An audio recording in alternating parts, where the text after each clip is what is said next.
crying, crying fake eyes. But I forgot to change the title, but I fixed that now, so that's all good. What did end up happening though was somehow my VOD got deleted. I don't know why. It's quite annoying because it was the first time I ever like played a game on stream, and I have to say that is tiring. Like I was grand for the first hour, but after about an hour and a half, I could kind of like I could I kind of feel like that it was quite draining. So those people who were able to stream for like a game for like 7+ hours, that's impressive. um, the worst part is though is the VOD was deleted, and I managed to do something that I hadn't done in Binding of Isaac before, and that was defeat Hush. And I was really happy with that. I was really looking forward to taking a screenshot of it because I forgot to do it before I closed the game. And it was a really fun build as well, but unfortunately things did not work out as I would have liked. The VOD somehow was either just never uploaded, because what did upload was a minute long clip of a prior like failed stream attempt. It was just not looking nice. So I'm not too sure what that was about, but I'm sure it should be all good. Should be all fine now. But we're gonna continue with what I'm calling Rua's readings. I'm not sure if they're super, if that's a great name for it or not. But I think it's kind of cute, and I think I'm gonna stick with it for a little bit. Rua's readings. Hello, Clever. How are you? Are you doing well? Thank you for joining. Welcome in. Welcome in. I hope your day's been well.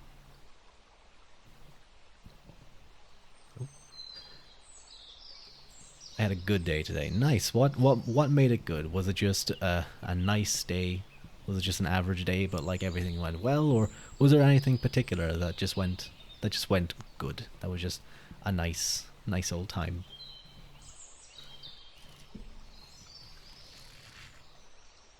Oh, I love the feel of a book.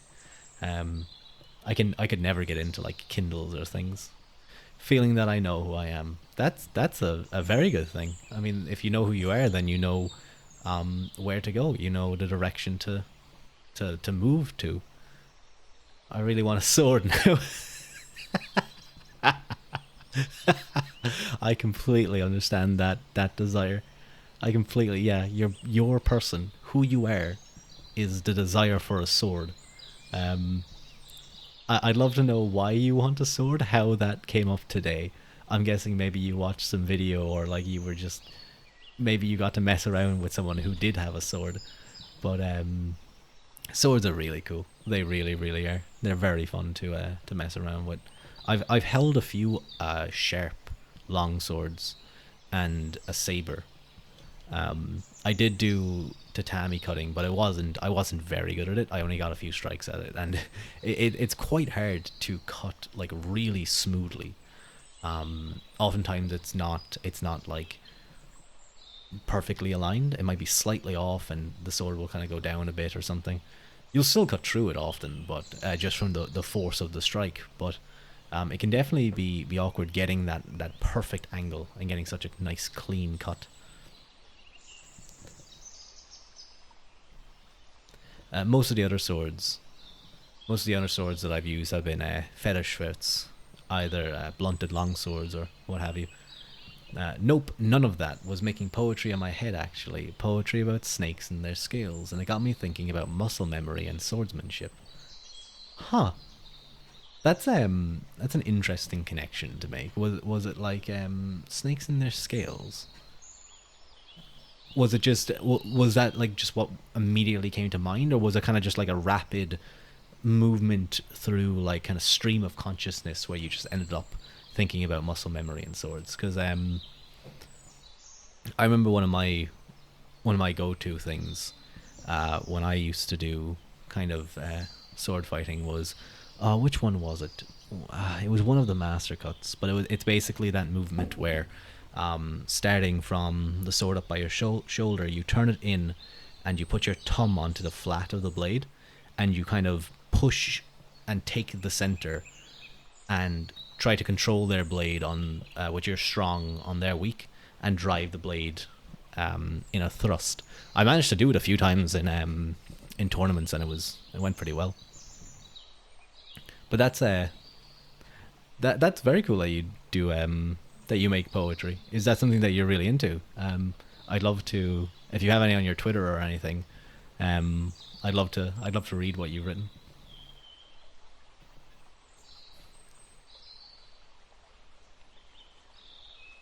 I will say, even like those fetish foots, those hello torn kite, welcome in, welcome in.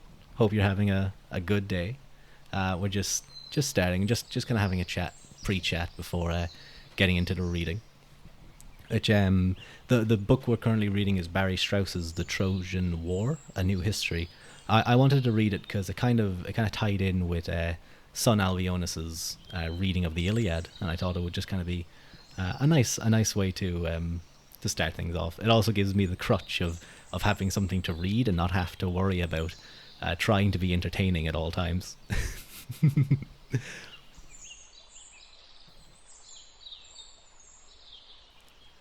But those fetish foots still hurt. They might be like the German for them means fetish sword, but they still are painful. I remember having a big bruise, and some of the other injuries that I've seen, just bruises and stuff that came from them, were pretty bad. Whoa, long message.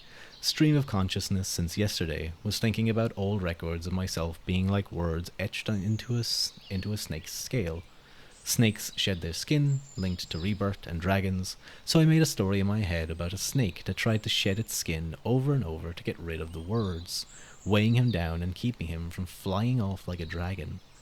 That is ooh.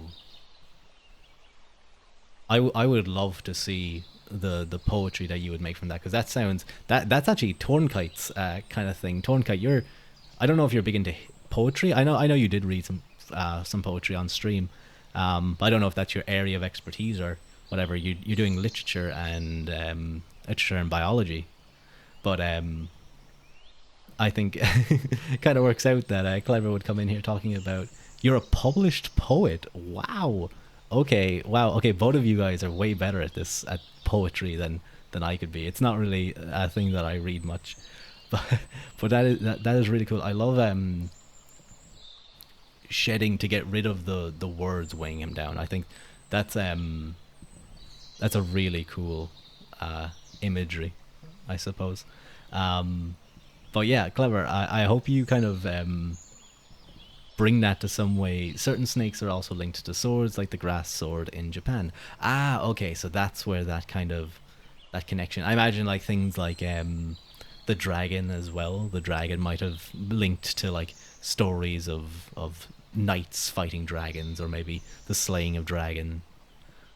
Uh, and that's kind of how you got tied into wanting a sword. I love how all of this just led to a desire to get a sword. That's really cool, though. Really, really cool. Um, Exciting. I read the Iliad, so it'll be cool to learn more about the actual history surrounding it. Absolutely. We're kind of so the way this poet works is he's sort of S. Lancelot. All things in life eventually lead to the desire to get a sword. Very, very true. I also want a sword. I had a fetish for it for a while, but that unfortunately broke. But but yes, many desires just go back. Really, really, and everything just goes back to like the Roman Empire or the Greek Empire, or one of those, some sort of empire. Really, it's just the desire for glory. But so the way this poet works is he essentially looks at Homer's work, and he sees actually Homer as, in many ways, accurately accurately describing many parts of medieval, or not medieval, sorry, yeah, or late Bronze Age history and kind of culture and customs and stuff. So, for example, you have the images of the Greek champions cutting through swaths of men alongside the Trojan champions, and he says that that's actually often how the late Bronze Age Egyptians and other cultures around there describe their pharaohs or their kings defeating the enemy. It's typically them led by their gods, and there's many other things that he talks about that seems to actually have a lot of backing on the archaeological front as well as the historical front. Not from the Greek side, but more from the surrounding area. So he's often looking at the surrounding texts, textual evidence of other empires, so the Hittites and stuff. Are there any famous Irish swords? Well, oh god,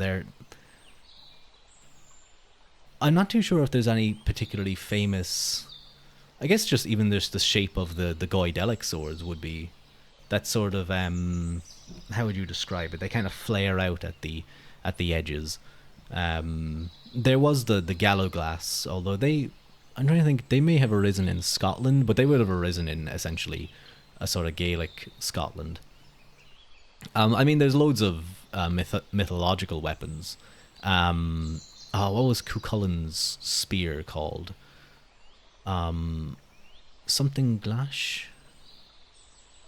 I can't remember exactly. And then I believe actually Cuilta of the Fianna, the second to Fionn McCool, had a sword called Cross Coronach, something like that. Anyway, it was what does it mean? This is where being better in Irish would have been handy. But there's various named swords, of course.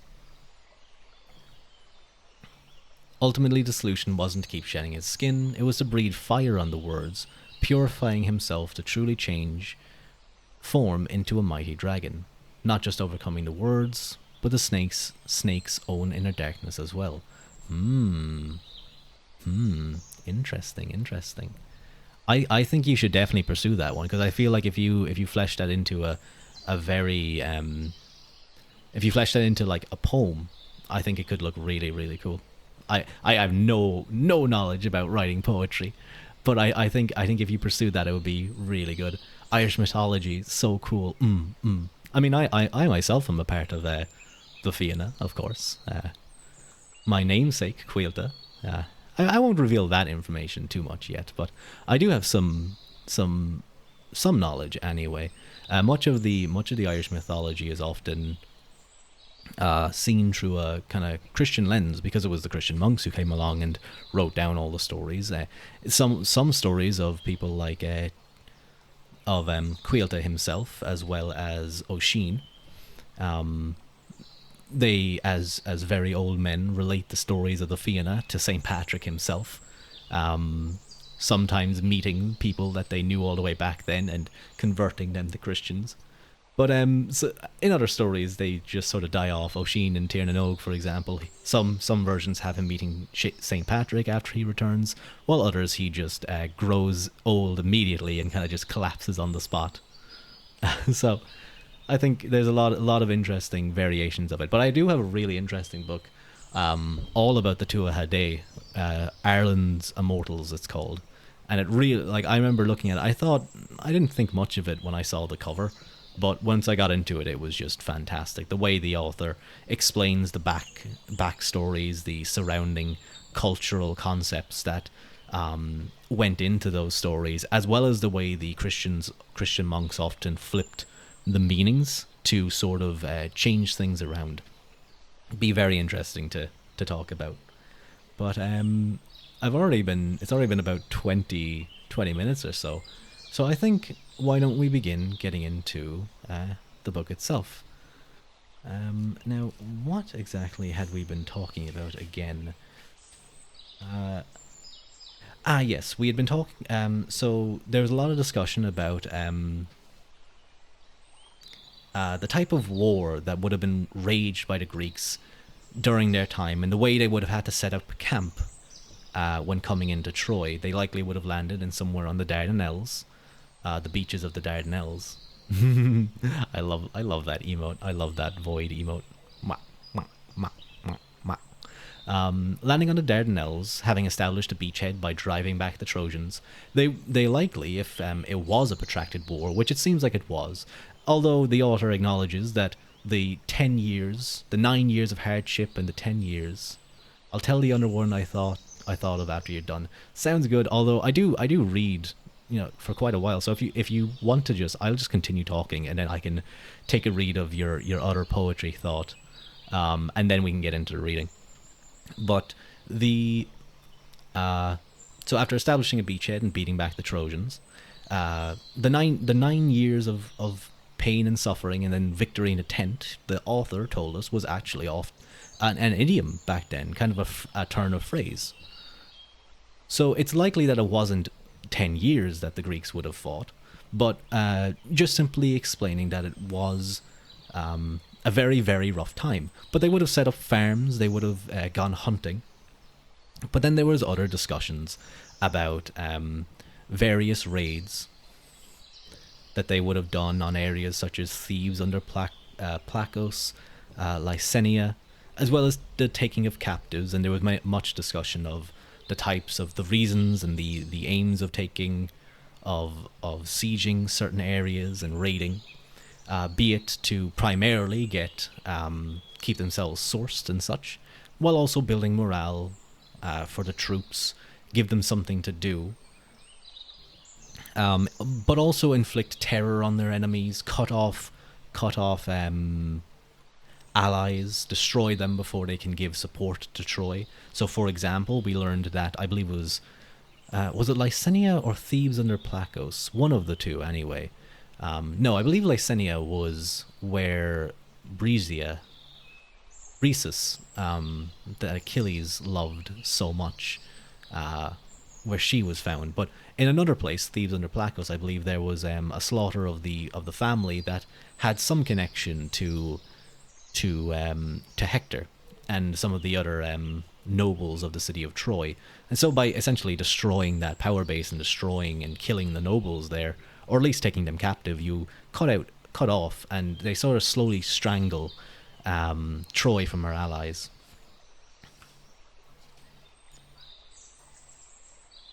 What else was there? I probably should have just done a quick skim of to try and better. But that was mostly what we talked about. And of course, there was again a focus on the maneuverability of the Greeks in comparison to the Hittites and the Trojans. Their prowess at sea, effectively allowing them to be the Vikings of the late Middle Age, of the late Bronze Age, and strike the enemy wherever they really wanted to, and be able to strike fast and quick before anyone could really respond. The next section we talk about is an army in trouble. So, let's begin. Bronze Age soldiers were well-known gripers, and fisticuffs provided an opportunity to let off steam without serious bloodshed. But as the war dragged on and things were getting out of hand, the supreme commander, Agamemnon, son of Atreus and the best of the Greeks, Achilles, son of Peleus, had done something worse than come to blows. They had split the coalition, and the ugliest man who had come to Troy had seen it happen. So Homer describes him. Thersites was stooped-shouldered, low, hollow-chested, lame, and his pointy-looking skull was nearly bald, the signs, perhaps, of a congenital disorder in his skeletal development. And he had a mouth to match his form. In the manner of a put-down comic, he specialized in insulting men such as Achilles and Odysseus, which was sure to draw a crowd and to make the men laugh. They needed to laugh, now more than ever, for 9 days of epidemic had gripped the camp. It started with the mules and the dogs, and then it spread to the men. Infection followed a trajectory like that of anthrax, plague, SARS, avian flu, and the many other diseases spread from animals to humans, but no specific illness can be identified from Homer's brief description. It is enough to know that the beach at Troy was crowded with funeral pyres. When the pyres were lit, smoke billowed out from the soft wood used for kindling. It was evil-smelling smoke, as the Bronze Age king put it, because the fumes concentrated the odor on decomposing human flesh. Not until the fire had heated up enough to make the oat logs burn did the billows give way to a red glow and to the aroma of burning meat.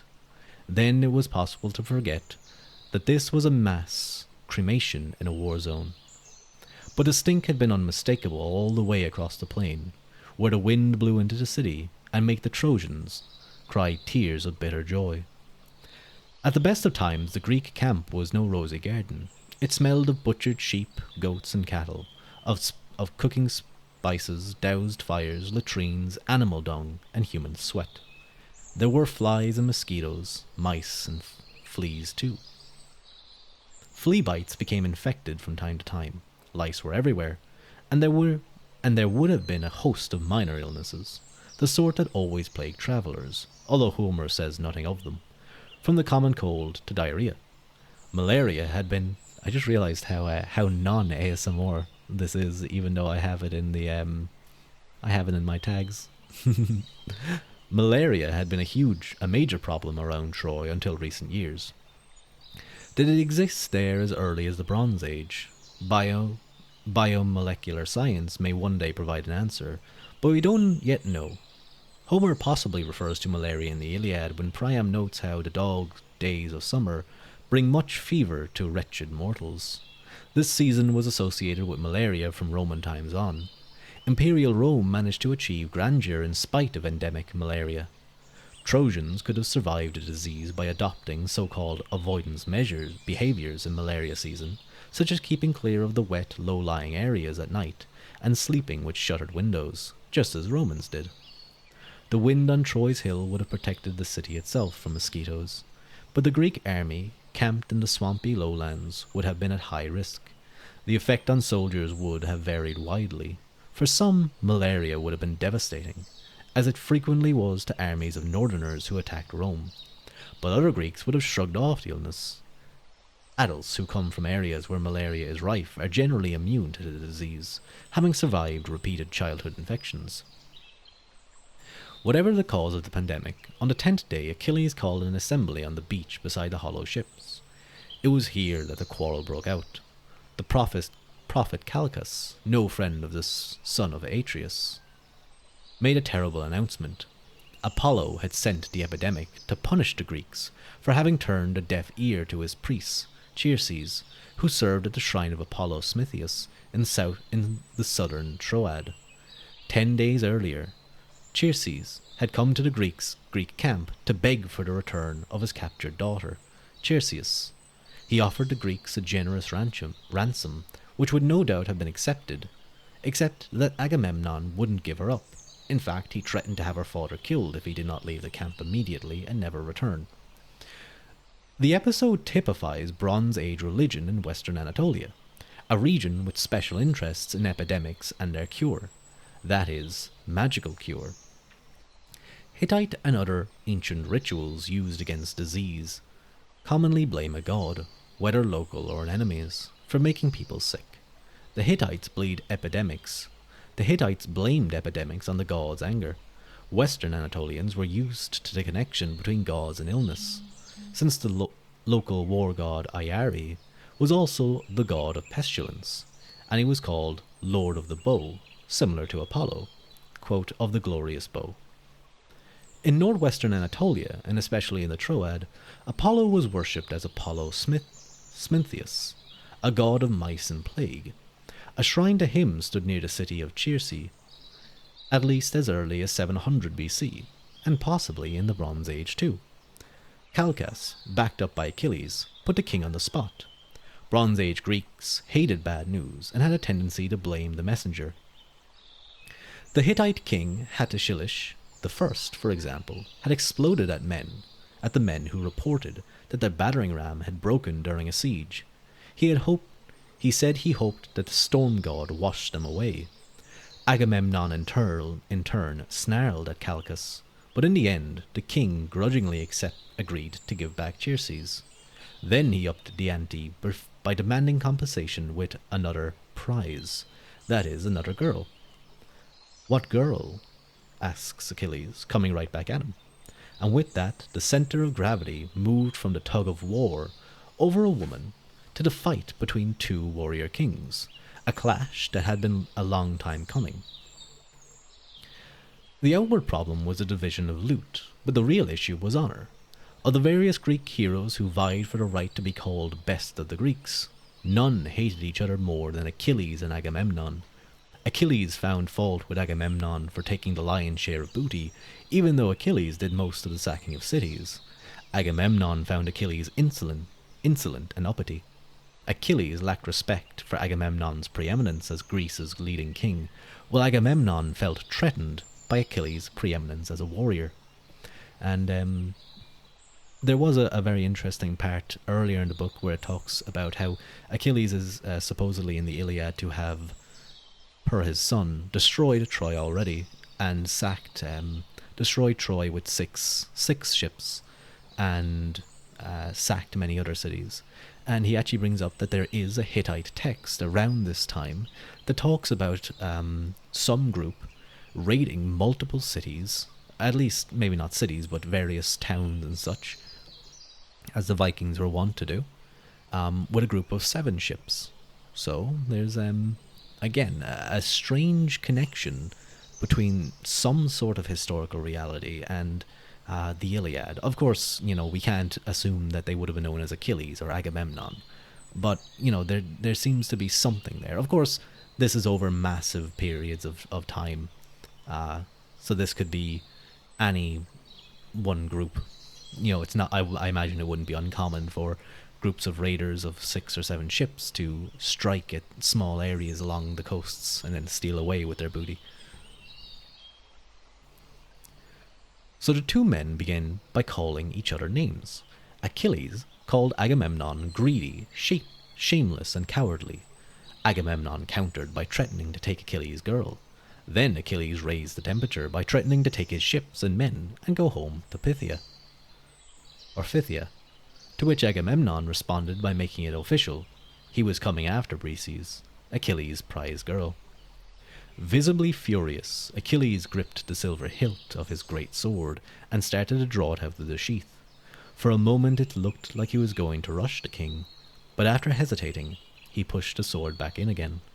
Out poured another torrent of abuse, and then came an oath. Achilles and his men would not fight for the Greeks any longer. Achilles hurled the speaker's scepter onto the ground. Agamemnon moved swiftly to return Chryses. First, the whole army had to purify itself by washing, and then it had to sacrifice oxen and goats to Apollo. Agamemnon ordered a 20-oared ship hauled down to the shore to bring Chryses back to her father. The return of the priest's daughter was a sensitive, high-prestige mission. Agamemnon chose his crew carefully, selecting as captain the shrewd diplomat Odysseus, and picking men who were, says Homer, quote, the youth of the Achaeans, probably all nobles. The ship was about 35 feet long. Between the 2 files of rowers, bulls were loaded to be given to Chryses for sacrifice to Apollo. Chryseis sat on the raised quarterdeck, on a chair under a canopy. In addition to her, Odysseus and the 20 oarsmen, the ship no doubt carried a few seamen, and a herdsman for the cattle. The oarsmen might have stowed their arms below their seat. The mast was up, the sail unfurled, and the ship took advantage of what little breeze there was. When they reached the harbour of Chryse, the men took down the mast and sail and rowed the ship into a protected corner. Then they moored her, stern first. To hold the ship in place, a pair of stone anchors were dropped from the bows, and stern lines from each quarter were run onto the shore and carefully secured. The crews pulled down a gangplank and disembarked the bulls. Then Chryseis stepped ashore. Escorted by Odysseus, she walked to a nearby altar, where she was delivered into the eager hands of her father. What follows next was, from the Greeks' point of view, the heart of the matter, a sacrifice to Apollo to lift the epidemic that he had called down on them. Archaeology confirms Homer's description, showing that Bronze Age Greeks, such as the warriors in the Iliad, slaughtered bulls as a sacrifice to the gods, and then, after cooking the meat, ate most of it in a ceremonial meal. In fact, at Thebes, a sacrifice of about 50 animals, sheep, goats, pigs, and cattle, seems to have been enough to give a taste to each of 1,000 people. Around the altar, the men arranged the bulls, a Greek gift that, as a cynic might have noticed, had been looted from the people of the Troad. There followed a ritual washing of hands and sprinkling of barley groats on the victims. Then Chryses lifted his hands skyward and prayed to Apollo on behalf of the Greeks. The cattle were slaughtered, flayed, and then butchered according to ritual. A fire had been prepared, over which the priest now burned, on a wooden spit, the god's portion, the thigh bones plus pieces of raw meat drawn from each leg, all doused with wine. Meanwhile, the innards were roasted and passed around to be eaten by all the worshippers. So much for the ritual. At this point, the rest of the meat was carved up and cooked on five-pronged forks. Wine cups and mixing bowls were brought out. After the wine was mixed with water, every cup was filled to the brim, beginning with a few drops in each cup to be sprinkled on the ground as an offering to the gods. I do kind of like how the author writes the book, and at times it's uncertain because sometimes he's simply just telling the story of the Iliad and then intercutting the archaeological and historical perspectives.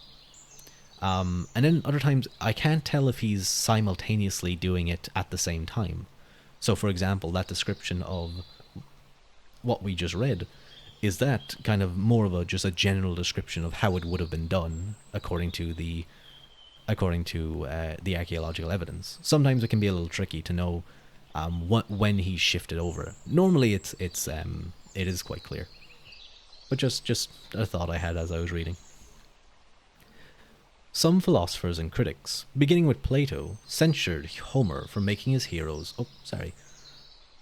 After feasting, the young Greeks chanted a hymn to Apollo and danced. Homer says they spent the entire day in song and ceremony until night fell, but having travelled about 40 nautical miles by ship from Troy to Crete, after having returned, Chryseis sacrificed oxen, cooked the meat, and having feasted and drunk, they would not have had much daylight left. The song and dance would have lasted an hour or two until the exhausted men fell asleep beside their ship. The paean was a prayer for all seasons and occasions, from war to weddings, an appeal for a deliverance, or a hymn of thanksgiving. A paean could be elaborate or simple, but it always included the chant, Ie paean, which was mysterious and ancient, since the word paean dates back to the Bronze Age. The paean was no... I'm not sure what that word is. Bach channel. Let me quickly look that up. Excuse me for the small break.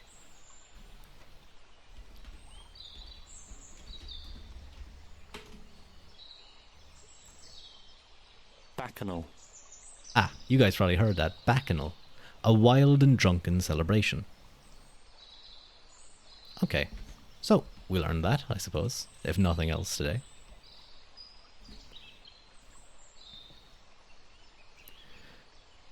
The paean was no bacchanal. It was meant to be dignified. Perhaps the singing followed the patterns of Hittite music, where singers were divided into two groups, often a soloist and a responding choir. One example is even called the Songs of the Bull, which would have fit the scene at Crete. But 20-odd tired and drunken young men, deliriously happy at the thought of delivery from an epidemic, were probably not very dignified.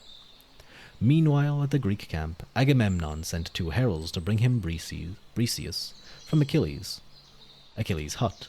Surprisingly, Achilles gave up the girl without a fuss, but Briseis left Achilles' hut unwillingly. Perhaps she had come to identify with her captor, even to love him, a sort of ancient equivalent of Stockholm Syndrome. Or maybe Briseis simply reasoned that Agamemnon's bed would be worse than Achilles'.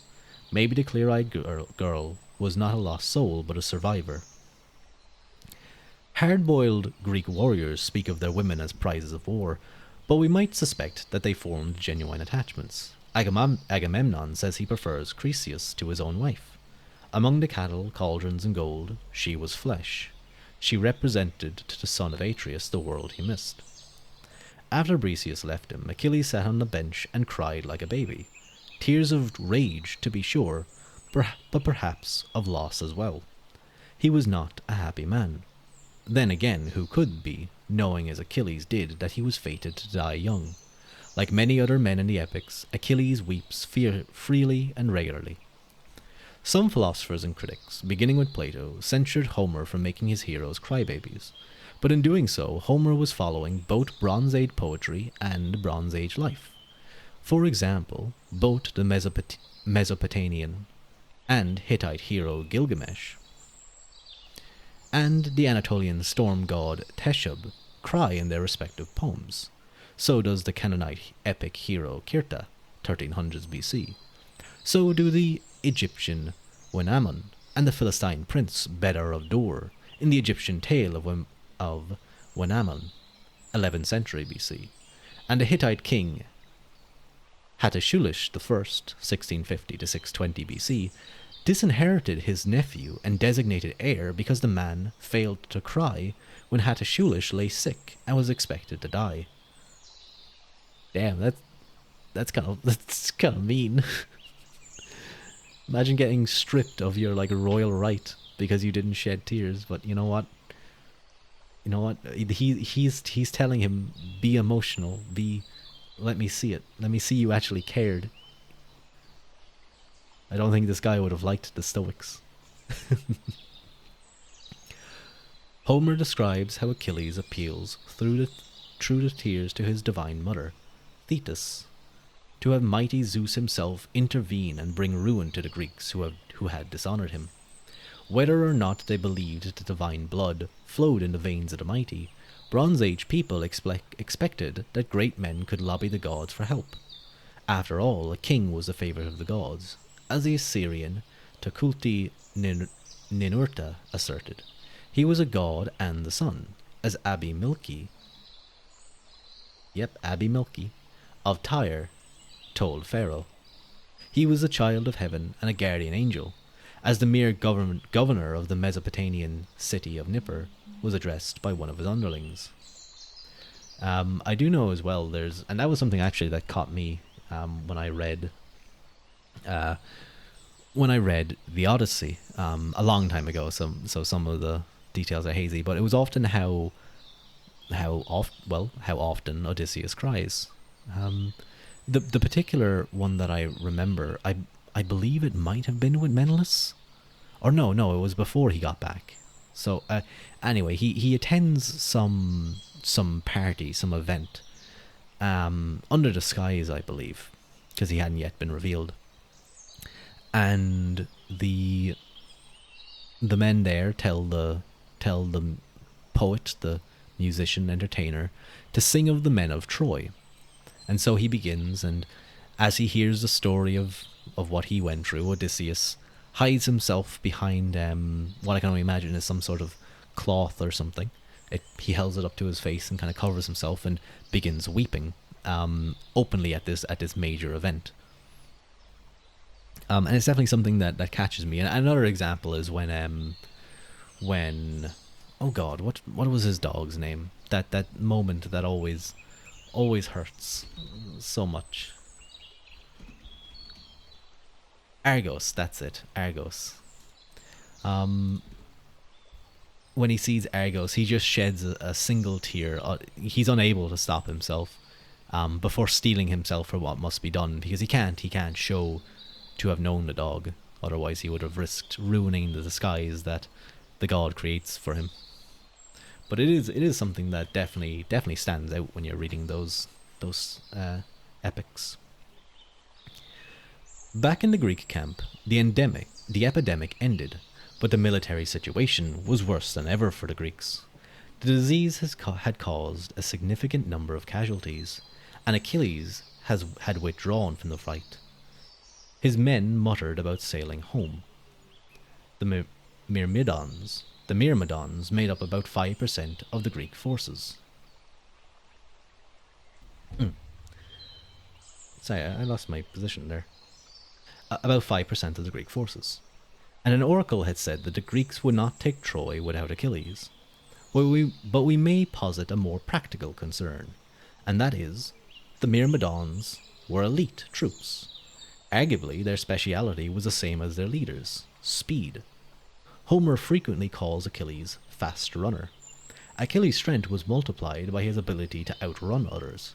He was one of those rare warriors who on foot could kill a man on a chariot.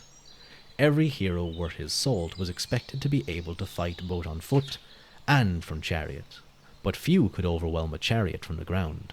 Diomedes on foot knocks Phaeus off his chariot. Menelaus and Antilochus, son of Nestor, working as a team, pick off a Trojan and his charioteer. Hector and Aeneas plan to overwhelm a Greek pair in a chariot, but other Greeks show up in time to stop them. Old Nestor, as a young foot soldier, killed the enemy's best chariot fighter. We might expect that in each of these cases, the heroes received help from his men. Not even swift-footed god like Achilles could run down a chariot by himself, but ordinary soldiers would not be much help unless they were well equipped and well trained. Leadership was key.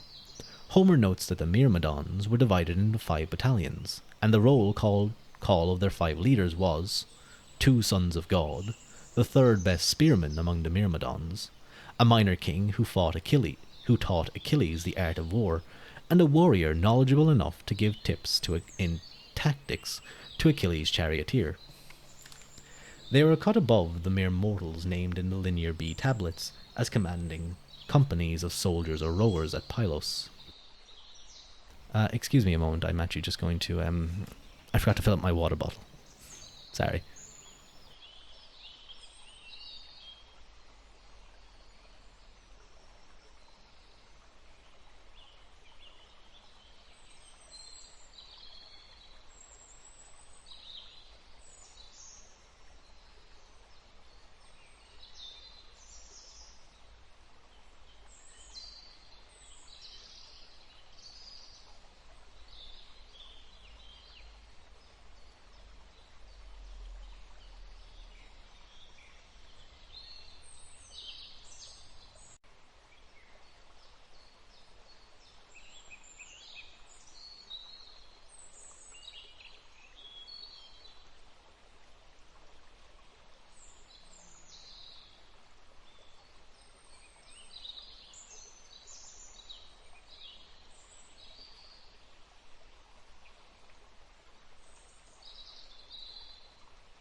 I am back with water and all, so very happy. Well, we should expect that in each of these cases... Oh, we read this. Ah yeah. They were a cut above the mere mortals named in Linear B tablets as commanding companies of soldiers or rowers at Pylos. Unit cohesion mattered as well, and the Myrmidons were solidity itself when they took the field.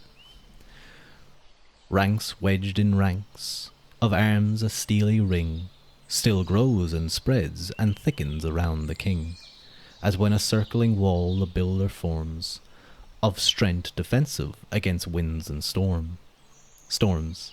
Compacted stones the thickening work compose, and round him wide the rising structure grows. So helm to helm and crest to crest they throng, shield urge on shield, and man drove man along. Thick, undistinguished plumes, together joined, float in one sea, and wave before the wind. The withdrawal of such an elite group would have demoralized the rest of the Greek army. Nearly 2 weeks had passed since Achilles had withdrawn from the war, but Agamemnon had dreamed that Zeus had decided to give the Greeks the victory. Bronze Age people took dreams seriously as messages from the gods, as did their descendants in the Iron Age. King Naram-Sin of the Sumerian epic The Curse of Agade, 2200 to 2000 BC, for example, saw the ruin of his city in a dream. 1,000 years later, Hittite king Hattusilish III had a dream in which the goddess Ishtar promised success in a dangerous court case. and Pharaoh Merneptah received the Sword of Victory from the god Ptah in a dream. 700 years after that, Herodotus reports how the Persian Emperor Xerxes dreamed during war councils over the planned invasion of Greece in 480 BC. Agamemnon was so excited that he called a council of his generals to pass on the news. They agreed that it was time to get the men into their armour and onto the field, but Agamemnon suggested a slight delay. He would call an assembly first to test the men's morale. The men, says Homer, thronged out to assembly like a swarm of insects. The massive gathering required 9 heralds to obtain quiet so that the king could speak. Agamemnon stood up. Instead of telling the army the truth, which was that he had dreamt of victory, he pretended that the game was over. Oh, excuse me a moment.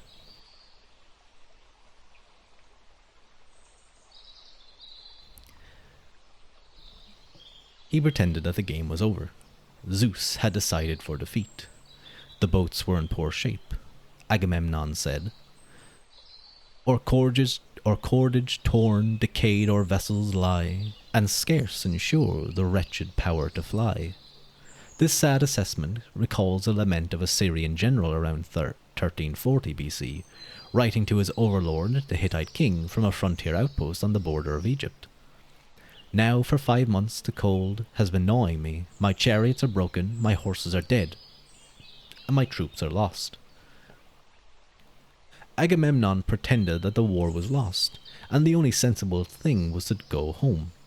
Fly, Grecians, fly, your sails and oars employ, and dream no more of heaven-defended Troy. Agamemnon hoped to hear the men shout, no. Instead, the men took him at his word, and stampeded for the ships, behaving like conscripts running for their lives at the first sound of the enemy. Every army has its breaking point. The Greeks had turned into a mob, and not just the ordinary Greeks. Heroes and kings ran too. Odysseus's quick thinking saved the day. Borrowing Agamemnon's royal scepter, he ran into the multitude and restored order. The Septilon was part excuse me. That's cereal. Chili.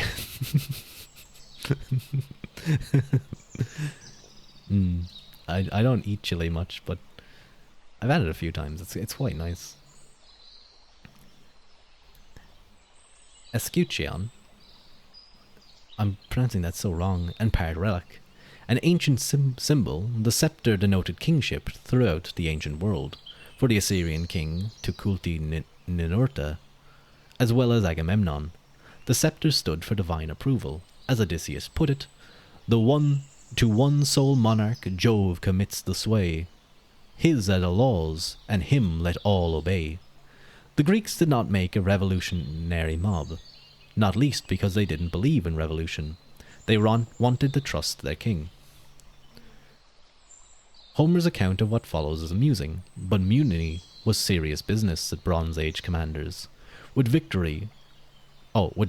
wit, Thersites expressed the misgivings that many have felt about the king who had dishonored Greece's greatest fighting man.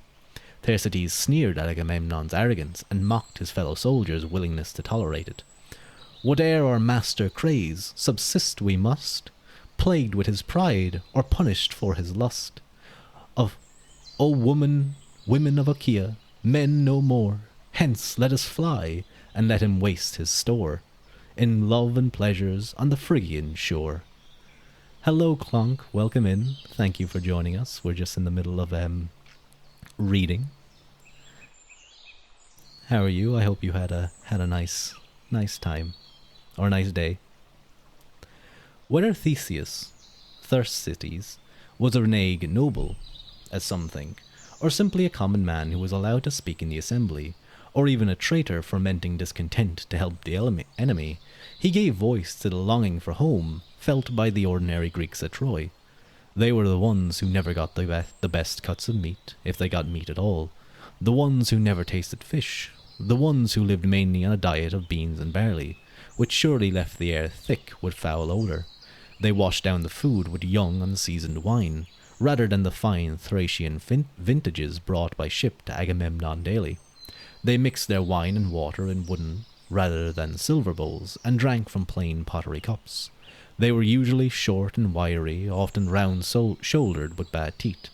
They received less care than champion horses. No rub-downs with olive oil after a hot bath for them. No bronze tubs or soft female hands to wash their back. Most of their baths were in the salt sea, and they no doubt treasured the occasions when they got to take a dip in a river or a clear mountain spring. They had no perfume to offset the odours of sweat and sheepskin. They did not live in huts made of hewn fur and thatch roofs, as the heroes did. They slept in tents and in the hollow ships, or outside on the shore, making it through winter as best they could by huddling around communal fires. The kings had rugs for pillows, and the soldiers had leather shields. Their chairs were piles of brush and twigs covered with a goatskin throw, which did double duty as a bed.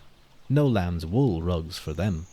They had no beautiful enslaved princesses as bedmates, only quick trips to the camp women.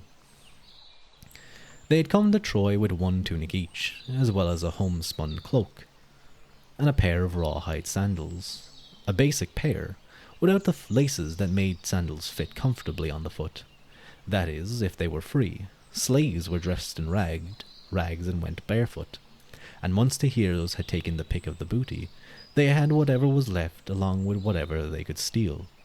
Even so, this was more than they could have ever hoped to put aside from a lifetime of working the thin soil of Greece, or herding another man's sheep or goats, or cleaning out his pigsty.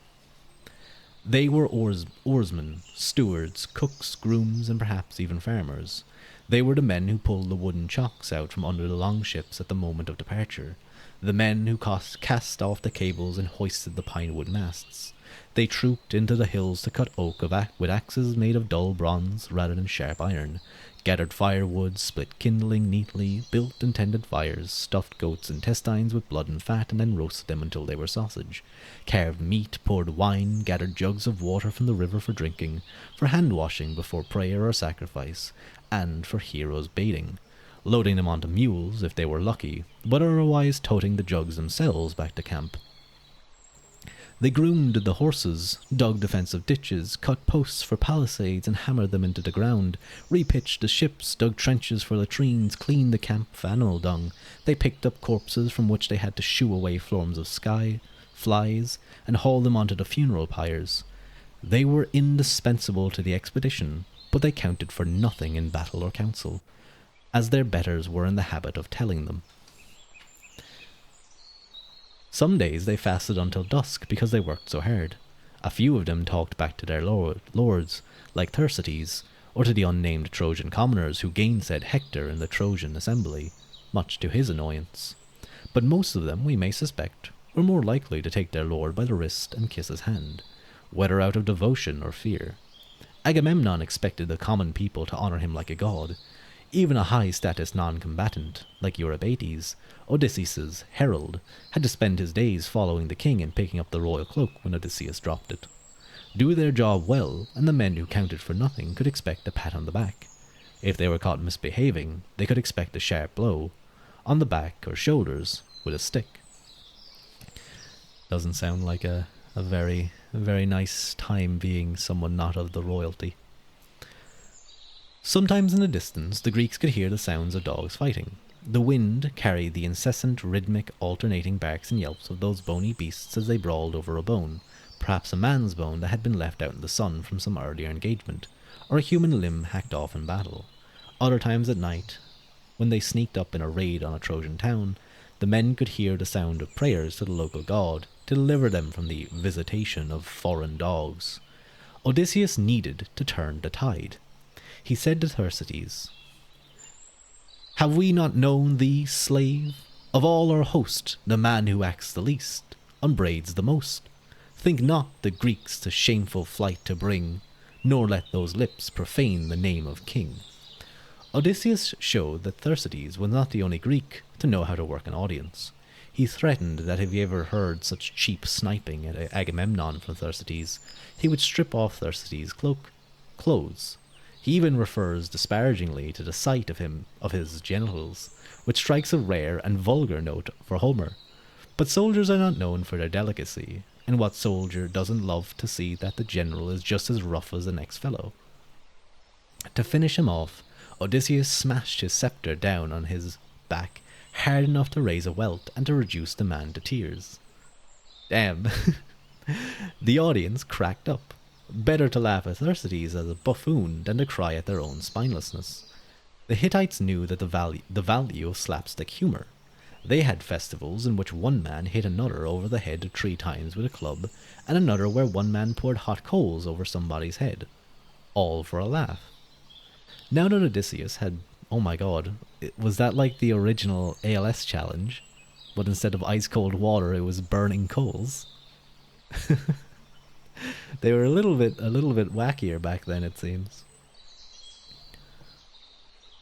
Now that Odysseus had broken the mutiny with some sharp, well-chosen words, it was time to rekindle the men's bellicosity. He had the herald quiet the crowd so he could speak again. The message was brisk and simple. Honour demanded that the Greeks stay and fight.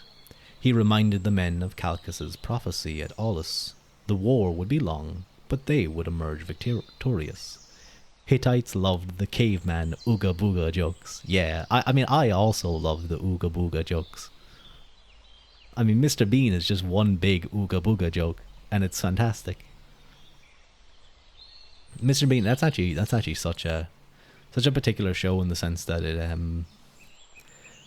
I think it can translate to any culture. Like, I think any group of people would laugh at that, unless they were utterly humorless. Because slapstick's humor and well-timed comedy is just such a simple thing. Well, it's not simple at all. You know Mr. Bean from Moonbase Alpha. Oh, that's the one where they're on the... It's like a group of people playing...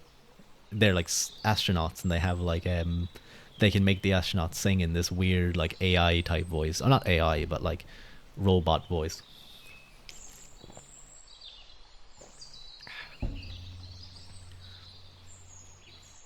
Yeah.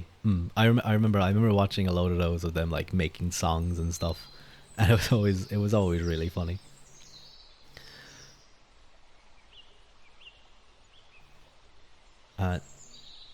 He had the herald quiet the crowd so that he could speak again. The message was brisk and simple. Honour demanded the Greeks stay and fight. He reminded the men of Calchas's prophecy at Aulis. The war would be long, but they would emerge victorious. Stately, patriarchal Nestor had a smooth voice, but when it came to war, he did not hesitate to pour oil on a fire. He spoke next.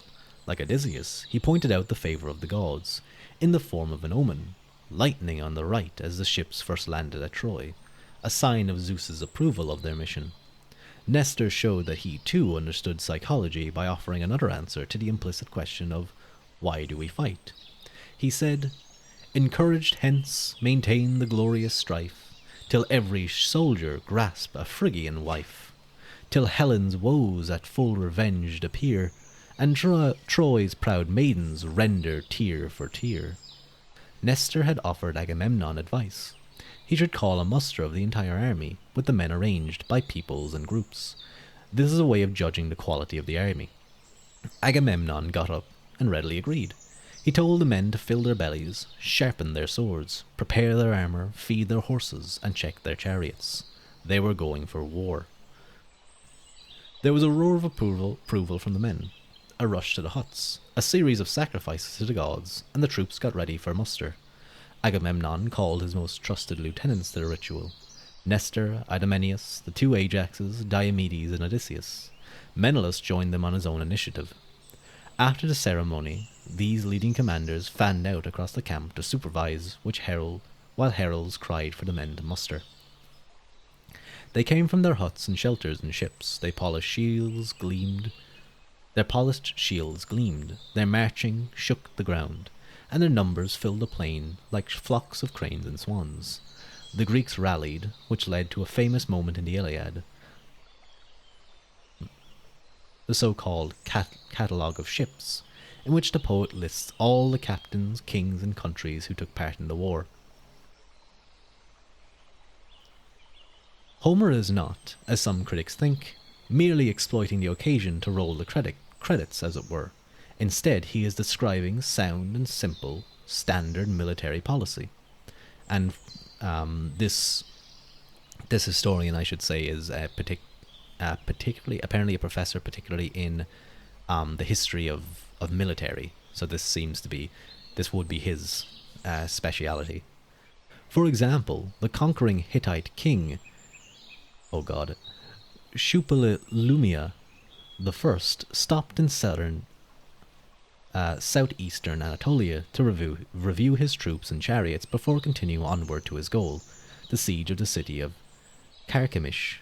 From pharaonic Egypt to Pennsylvania Avenue, parading the troops in view, unit by unit, has been a basic way of building morale, and if there was ever a force that needed its morale re-established, it was the Greek army at Troy. No general could have been dressed with more spit and polish, no Titan could have bestrode the earth with greater satisfaction than royal Agamemnon did as he moved among his men. Like some proud bull that round the pasture leads, his subjects heard. Just cuts off. I would have liked to hear what the rhyme was at the end of that line. But Agamemnon was not so overconfident. He knew that on the far side of the plain, Hector would be mustering his troops. A smart general knows you cannot suppress a wartime mutiny without shedding blood. Nothing wipes the slate clean like a corpse. Not having executed anyone for the wild dash to the ships, Agamemnon did the only sensible thing he could. He sent his men out to die. And that ends the first chapter. And chapter 7, the killing fields, which we will continue in a moment, I'm guessing is going to deal with one of the more famous battles of the Iliad. But I hope those of you who've been listening in have been enjoying so far. I'm going to take a small sip of water, just a small break.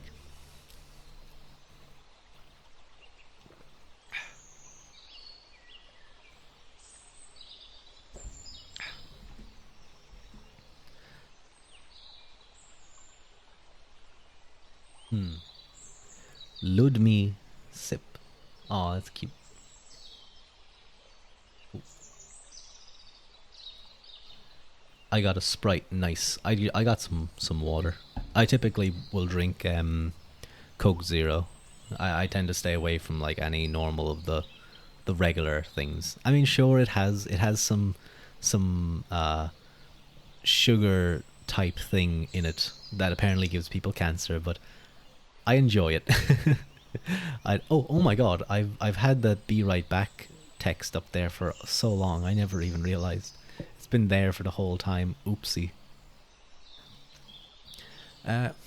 You know what I'm thinking? Yeah, I knew it was getting kind of late. So what I might do is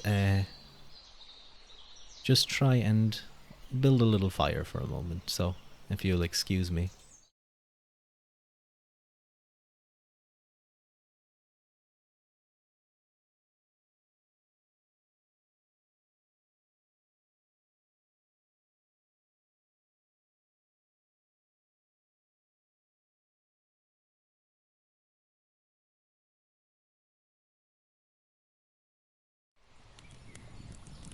There we go. I mean, that's nice, I think. Nice and relaxing. Yeah.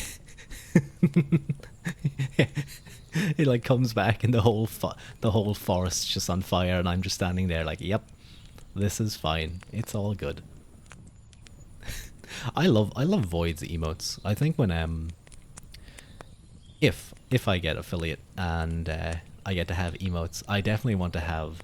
I might ask Void who did his. They're really nice. They're very just well done. There's a couple of other various emotes that I've seen by people around that I really love. Any of the dancing ones are like waving glow sticks around.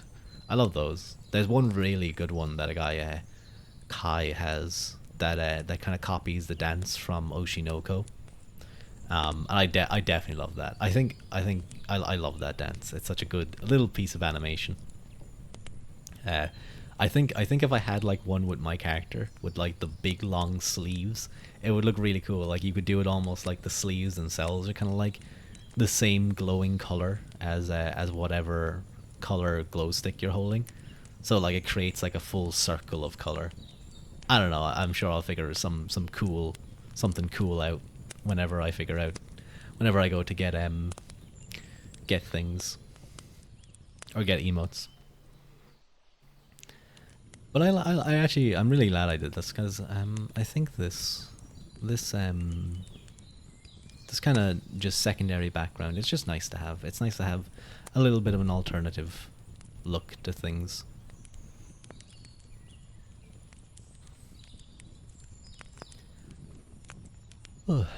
I was practicing my singing actually today, and today was a good day. I sometimes I notice when I like after I get back from the gym, for example, and I've like been working and I'm kind of was breathing heavy. Sometimes my singing can be better. I feel like maybe it's just it's kind of like its own way of like warming up the body for efficient breathing.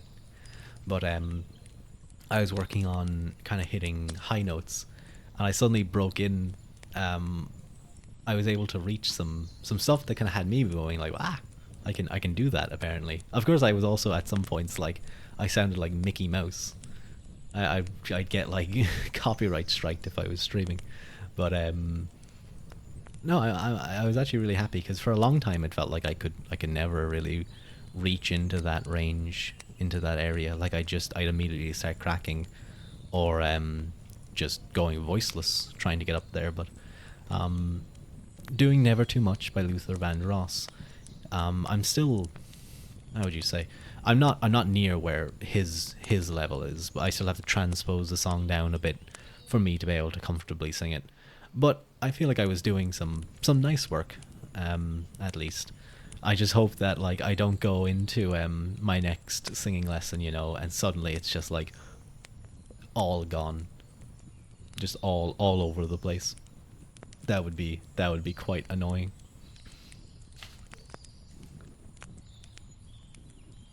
Ooh, I actually have a twirl. I'm gonna take a quick bite of twirl. Oh, wait, like ASMR with crinkles.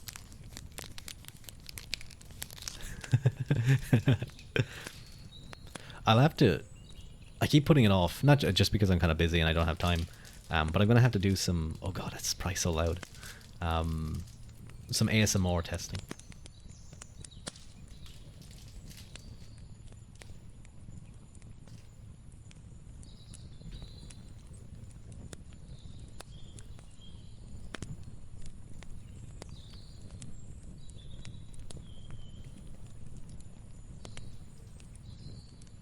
Okay, so I think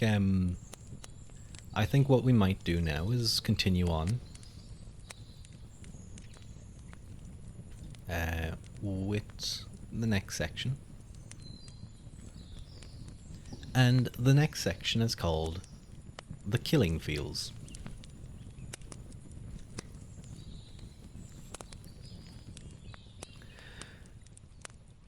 And how long is this actually? 117 to about... I'm quite sure it's a small enough chapter, isn't it? 117 to 131. Okay, so it's about the same length as the chapter we just read. Metatron just dropped a video on the Carthaginians. Ooh. I think I know what I'm watching after this. I'm gonna have to check that out. I'll have to go watch. I've kind of been lacking on or slacking on those things. I've kind of just been watching a lot of other stuff recently, but I'm gonna have to go back and look at Metatron and some of the others. Yeah, boy. I actually might do like a rewatch of a lot of Historia Civilis' stuff. Kind of remind myself, refresh myself on all of those stories, because his like animated stuff is so well done, so cool. I mean, is there anything better than like getting cozy and watching squares fight? Well, not squares, rectangles. I got the Celtic Warfare book he contributed a bit to.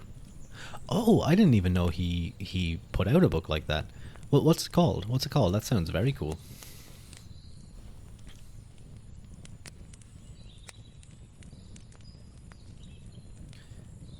just pull up a blank page just to make sure that Celtic Warfare is the title. Okay, okay. I'm sure I'd find it then by typing in like Celtic Warfare, Metatron or something.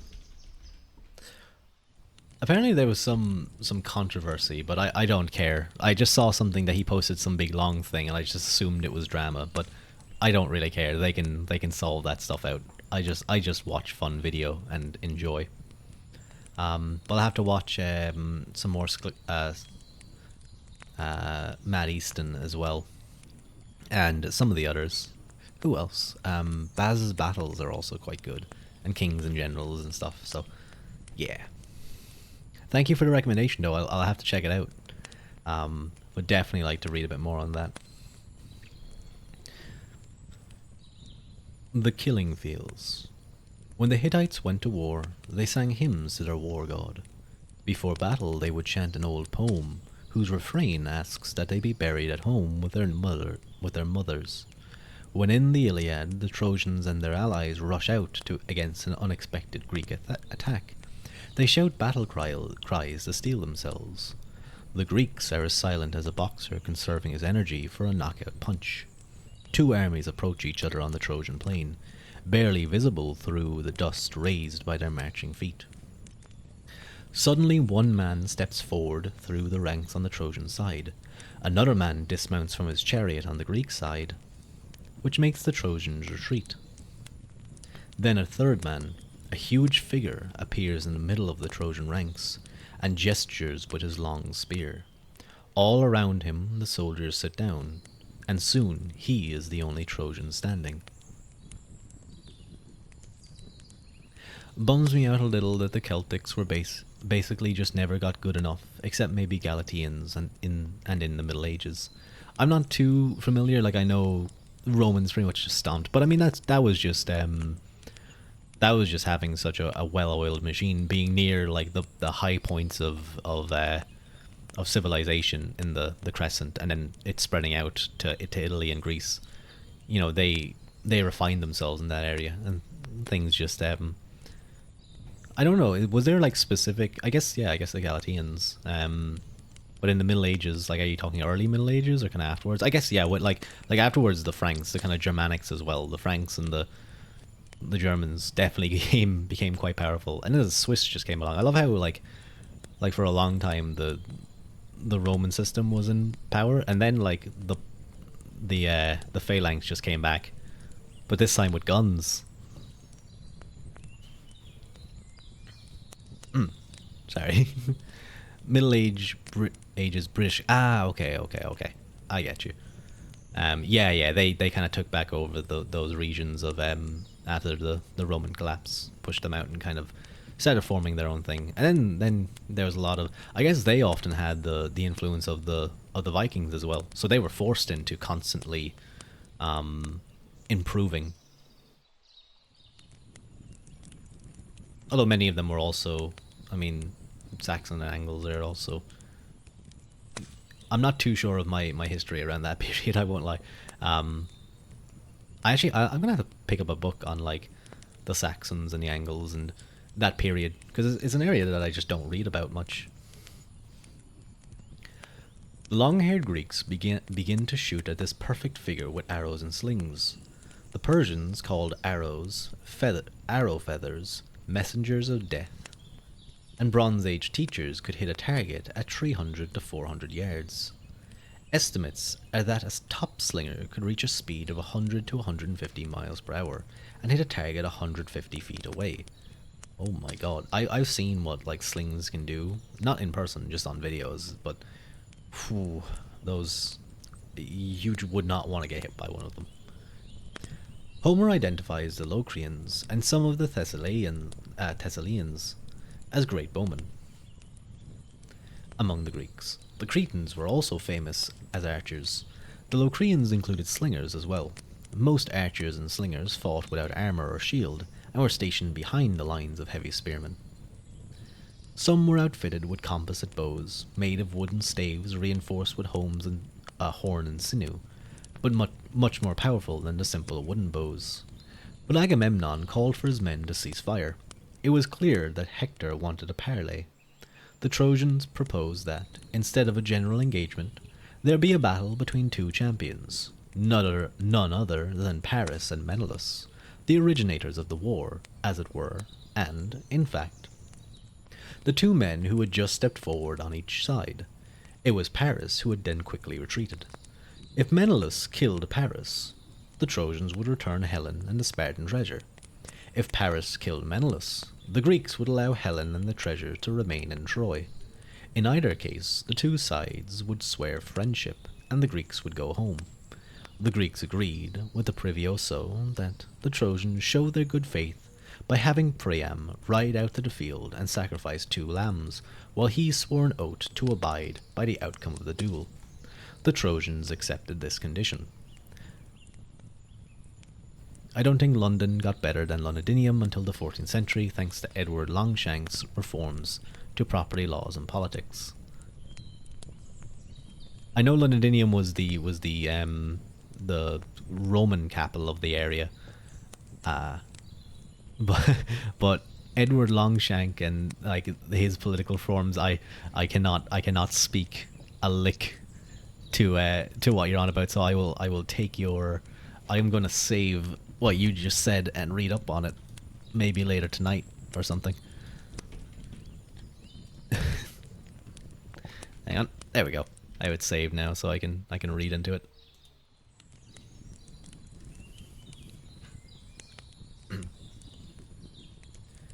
Where? Here we are. Homer shows Paris under pressure from as hard as nails. Gosh, Paris messed up bad on this occasion. Probably the worst showing of his life.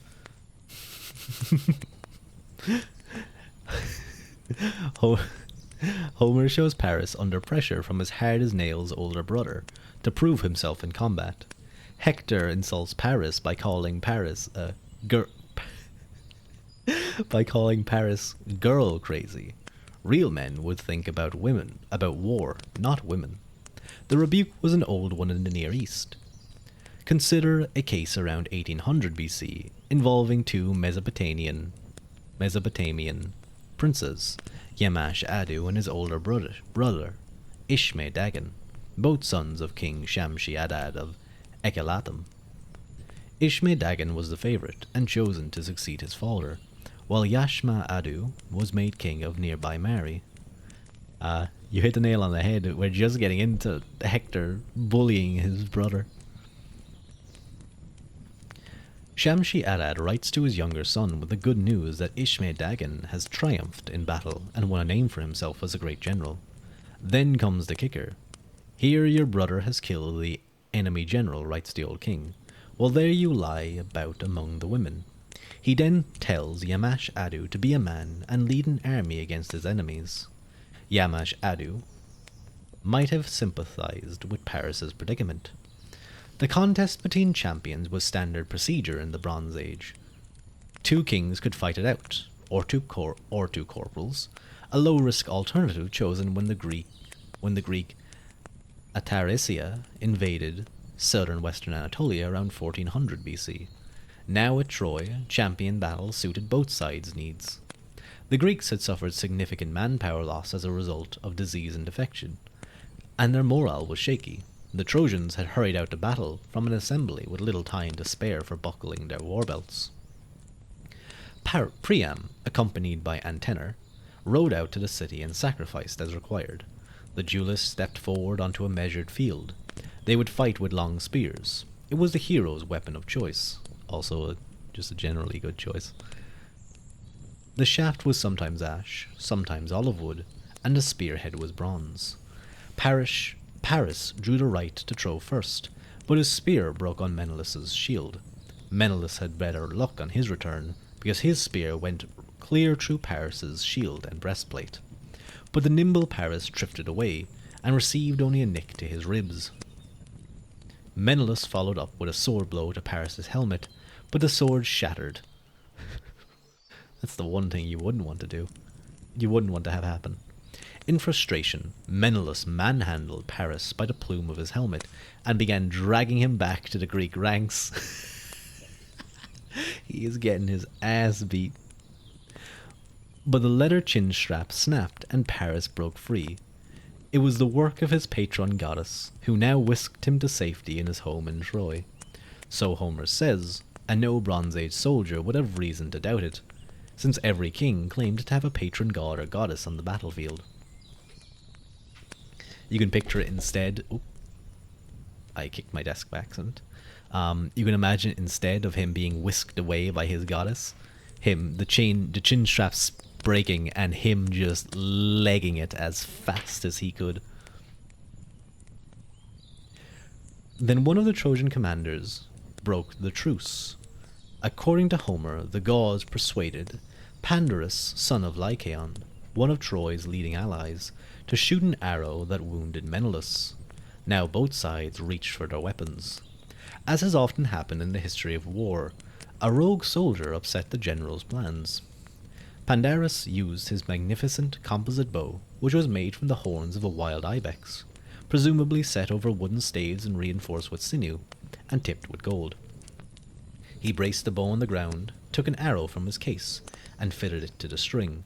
Hiding for safety behind his men's back, he drew the string and the arrow butt to his chest and shot. Pandarus's feathered arrow was tipped with an iron arrowhead, unlike the bronze arrowhead used by the Greeks.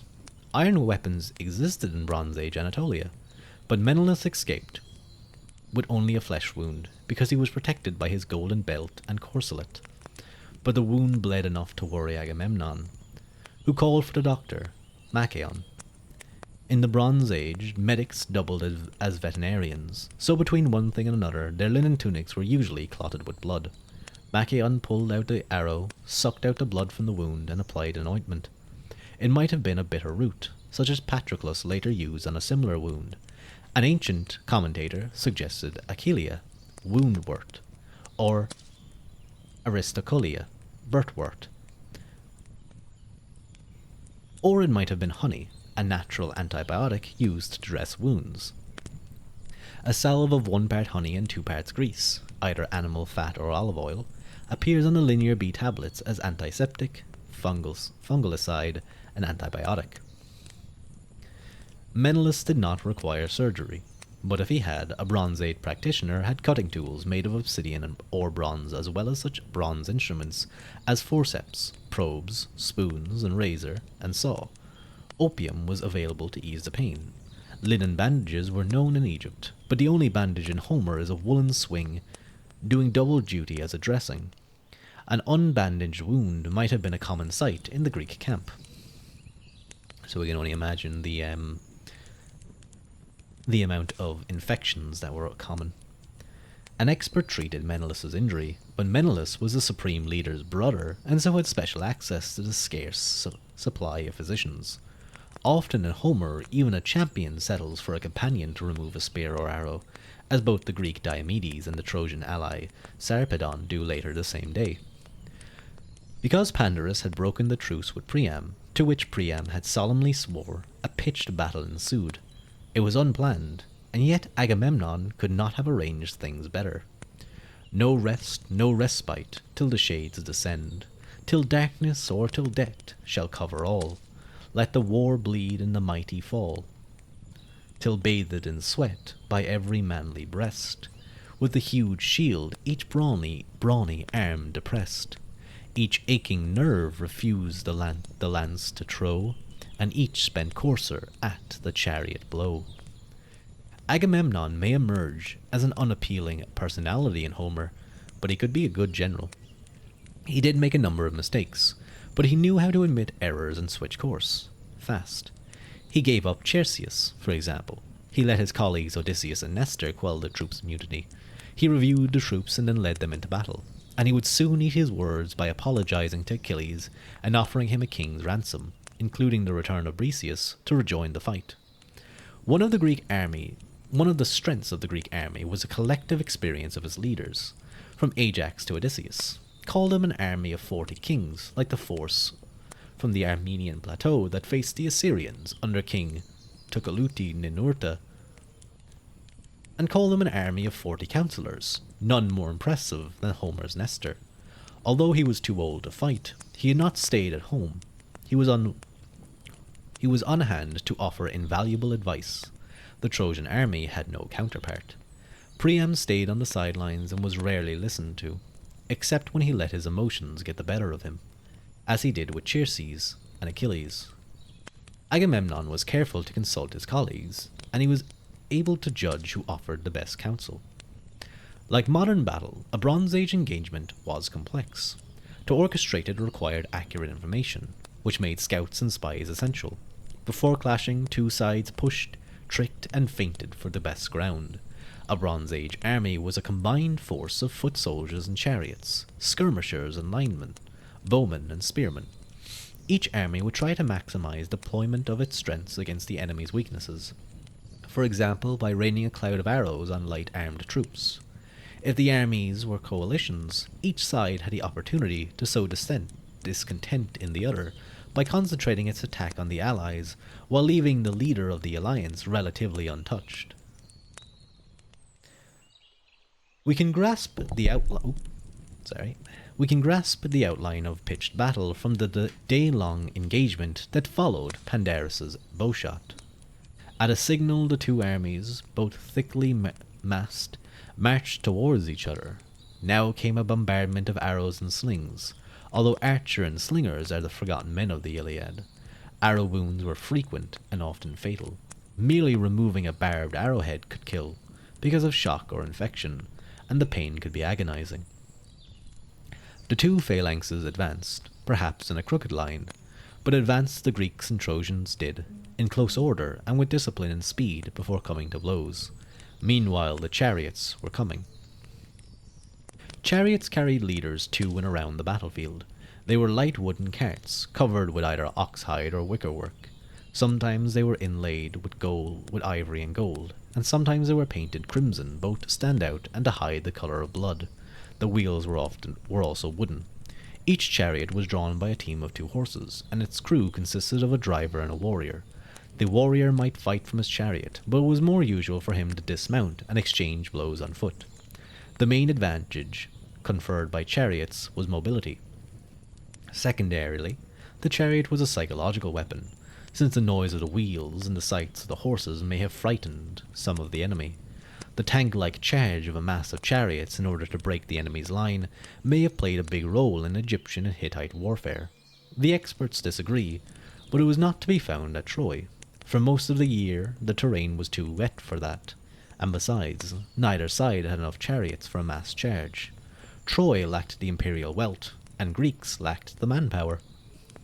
When the infantrymen clashed, the best fighters stood on the front lines, unless the commander had thrown ordinary troops before them to prevent those lines from fleeing.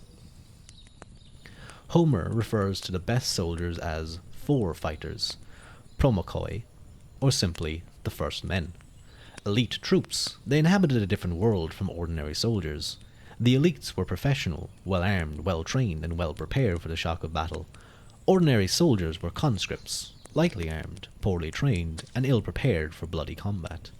It was bad luck for them if they had to step up and replace their comrades, both the fallen and those who simply went to the rear to rest. The men in the front lines, especially the champions, had a full set of arms and armour. The complete warrior wore bronze greaves, shin guards, a leather kilt, and a crested helmet. He may have worn a loose-fitting bronze breastplate and backplate, which could be extended with pieces to cover his neck, lower face, shoulders, and the thighs. An alternative was a linen tunic, with bronze scales to serve as a breastplate. An elaborate belt, perhaps red or purple and decorative with gold or silver, would be worn over the tunic or breastplate. The front-line fighter carried a big, heavy shield, shaped either like a figure of 8 or a tower, and composed of multiple layers of leather on a bronze rim. It hung from his shoulder on a strap that may have passed diagonally over his torso. The shield was meant to offer full protection, which is why very few warriors in Homer are described as wearing both a metal breastplate and holding a shield. A scabbard, holding a bronze double-edged sword, lay along his right thigh, suspended by a strap from his left shoulder. The ordinary soldiers, the majority in each army, consisted of various kinds of light troops.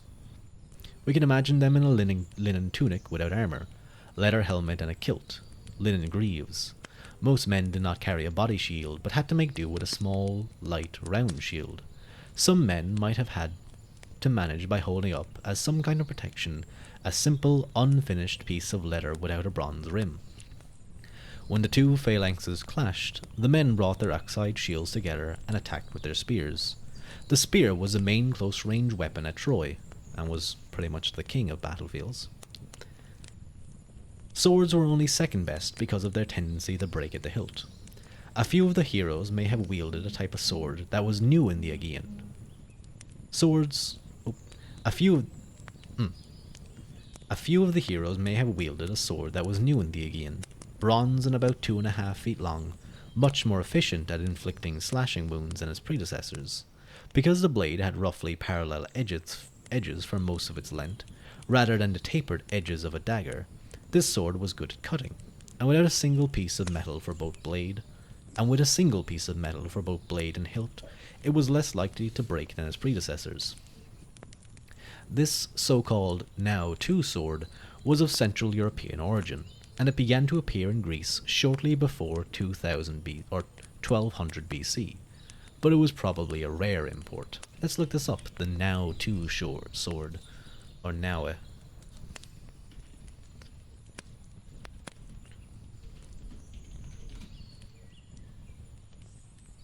Let's see it.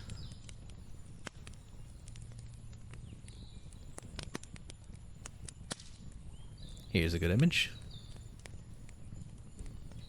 It's not that great actually, it's kind of blurry.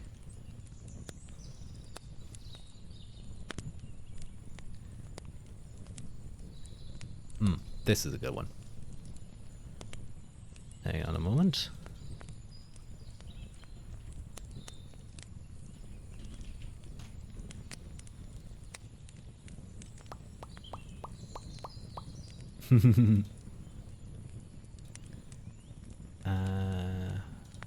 There we go.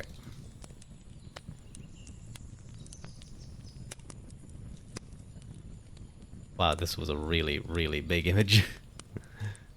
There we go. So this is what he's talking about as a now two sword, and we see that the hilt and the blade are one and the same. Or the metal is at least one piece. But this was apparently rare, so it may have been on the battlefield. Almost spatha like. I was even thinking it definitely has that shape.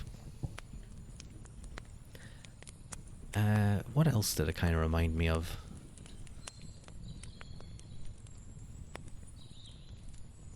It's I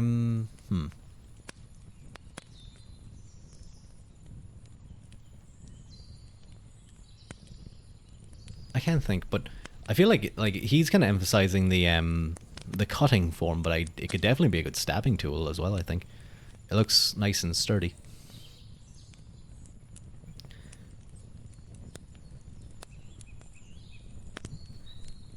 We hear in the Iliad of a few Greeks and virtually no Trojans who wield slashing swords. In any case, a man could do a lot of damage with an ash wood tipped spear with a 6-inch bronze head, its sides bulging outward like a leaf's, especially if he put his legs and back into thrusting into the enemy. Yes, it looks good for stabs. It does. I think as well, that's actually, like what he just said there about putting your legs and back into a spear thrust.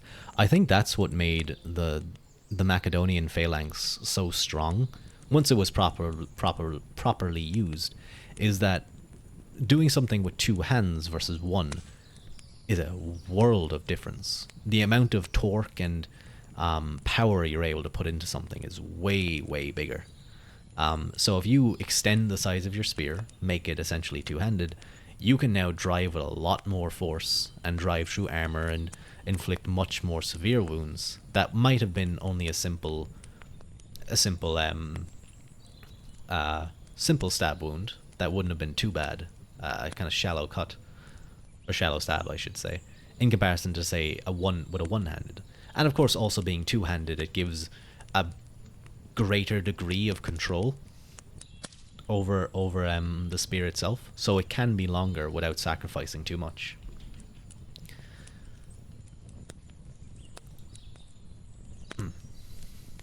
So let's get back to the text, I think. Men on each side proceeded to try to slaughter each other by thrusting with a lance or throwing a javelin. When a man went down, his comrades tried to drag his corpse back to safety, but the enemy would contest that. Stripping an enemy's corpse gave a man both loot and bragging rights, so a kill was usually followed by knots of men tussling ferociously over the corpse and its armour. Because of encounters like this, however tightly packed the unit had been when it reached the enemy, it could not have stayed that way for long. Duels were probably not unusual. I actually think in, I believe it's Thucydides, or it might be Xenophon, who, they speak of the phalanx, fighting in the phalanx, and how some men, when they fall, you know, the two sides would just continuously push over them. Sometimes they're still alive and they're still able to fight. So sometimes as the enemy is walking over them, they would proceed to stab them in the legs, continue fighting as you would do. Especially because if you don't, you're going to get stepped on, you're going to get trampled. And one of the images, one of them anyway, specifically mentions is the pale whiteness of a soldier washing over them as they are stabbed below the belt, and you know, pretty much taken out of the fight pretty effectively. But it's one that kind of pops into my mind every now and again. Duels were probably not unusual on Bronze Age battlefield, but surely they were not nearly as prominent as they are in Homer. Bronze Age battle poetry exaggerates heroic individualism and downplays group effort. Homer's emphasis on duels between heroes is more likely to reflect Bronze Age literary style than actual Bronze Age warfare. At this point in the encounter, the Trojans gave ground, but they did not flee the field. As was typical, they regrouped for another stand. Meanwhile, the Greeks were not pressing their advantage. In fact, here and there they were slacking. Homer has the goddess Athena buck them up, just as he has Apollo, the war god Iari, no doubt, put some backbone in the Trojans. With the two armies relatively evenly matched, the battle followed the rhythm, with each side taking turns in gaining ground on the other. But with the Greeks still holding a slight advantage, Homer's attention now shifts to their champion Diomedes. Efficient killer that he was, Diomedes could have accomplished little without the help of his men, but a poet leaves them to the background. First, Diomedes defeats, on foot, two noble Trojan brothers in their chariot, killing one and so terrifying the other that he leaves behind both chariot and his brother's corpse. Then Diomedes goes on to slaughter 12 named warriors, including Pandarus, whose arrow started the battle. He nearly kills Aeneas, the Trojans' best warrior after Hector, and he wounds the gods Aphrodite and Ares. He makes most of his kills with lance and javelin, but he also takes out his sword and slashes a man's shoulder off. Apparently Diomedes is one of the men lucky enough to have a now two sword. Aeneas. I might apologies if my pronunciation is at times poor. Aeneas. Is that it? Or are you just excited to see him? Are you just like, yeah?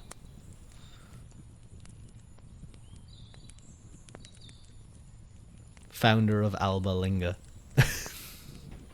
Alba Longa.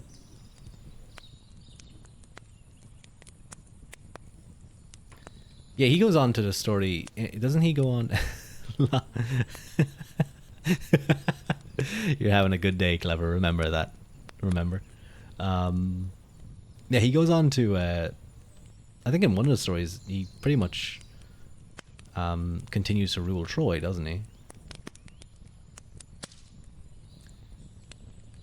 His squire and charioteer, Sthenelus, followed behind. It was his job to haul away the booty as well as to give Diomedes a ride to the next target.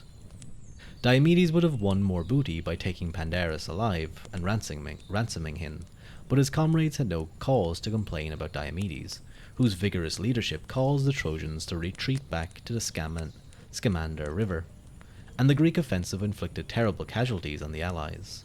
Whether the Greeks had purposely targeted them or not, their plight was enough to cause Sarpedon, commander of the key allied division from Lycia, to send a message to Hector. Hector, rally the Trojan troops or face a big problem. He does his own Odyssey.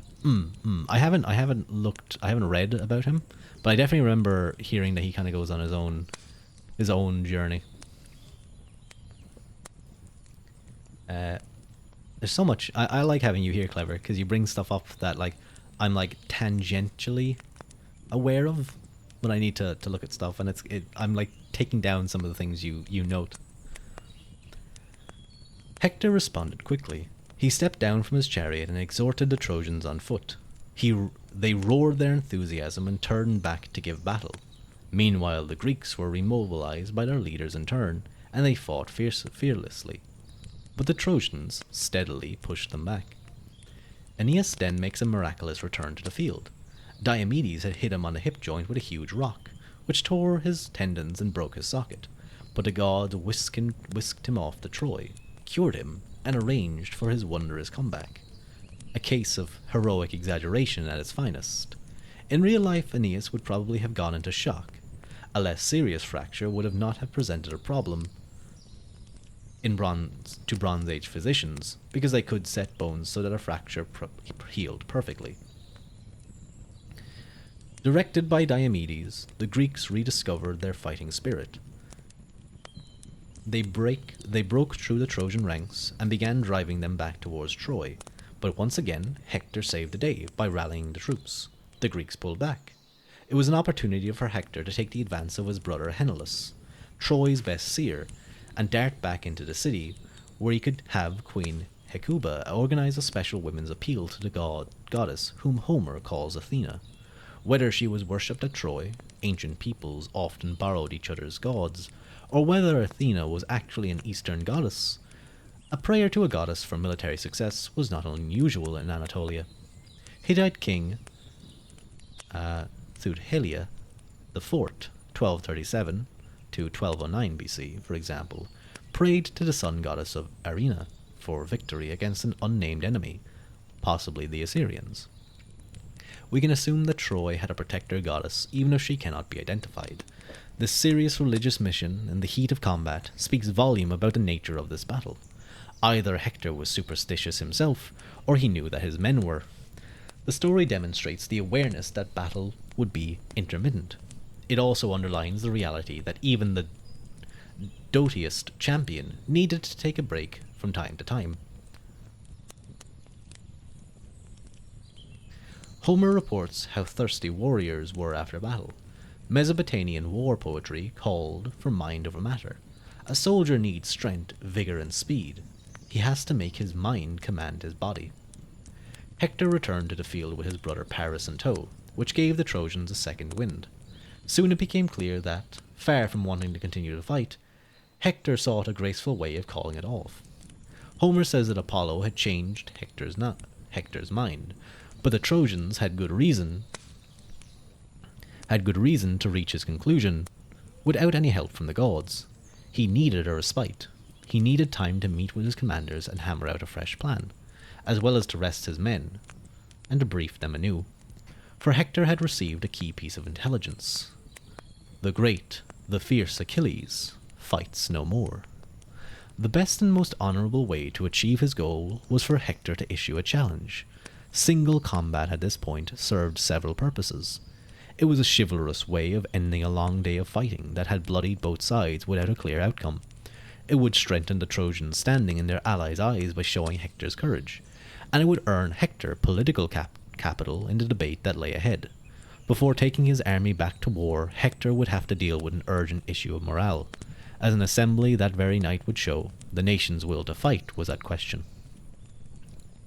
Hector was careful not to put as much stake in this latest duel. When Menelaus fought Paris, Helen and the Spartan treasures were on the line. Hector offered only an honourable funeral for the loser, but he did not have much to offer, because the Greeks were equally glad to leave the field. But he did not have to offer much, because the Greeks were equally glad to leave the field. Ajax won the lottery among the eager Greek champions, and he faced Hector with swords. By now it was night. The two champions fought an inconclusive duel. The judges declared a draw. The combatants accepted, and the two made a gallant exchange of gifts. The weary men in each army withdrew. The long day of battle had rebuilt the morale of the Greeks. Menelaus disgraced Paris. Ajax beat back Hector's challenge, while notable kills were scored by Agamemnon, Idomeneus, Odysseus, the Thessalian leader Eurypylus, Idomeneus' second in command, Meriones, and Antilochus, son of Nestor, who teamed up with Menelaus, apparently recovered from his wound in record time. And who could forget Diomedes' bloody rampage through the Trojan ranks? I know he says that it was kind of... The judges did declare the draw, but from the reading that I heard, it certainly sounded like Hector was definitely beaten bloody by Ajax the Greater, the bulwark of the Greeks. Yet Nestor knew the price of success. How dear, O kings, this fatal day has cost! What Greeks are perished, and what people lost! What tides of blood have drenched Scamander's shore! What crowds of heroes sunk to rise no more! The Greek dead include many prominent men, most notably Tlepolemus, son of Heracles, leader of the Rhodian troops. And I remember listening to Sun read this, and even sitting there thinking, because often the book would kind of give this character, this individual, a description, some kind of son of such a place, of such skills, such ability, such amazing quality of person, and then they're killed. And there's kind of this... There's a sense of urgency, of violence, of death, and then at the same time there's this of, well, I guess for many of them at the time as well, it would have been honor to die in such a fashion, fighting. But there's also this kind of hint of sadness. You have these great individuals falling to never really do anything more, despite how much they may have had the potential to do so.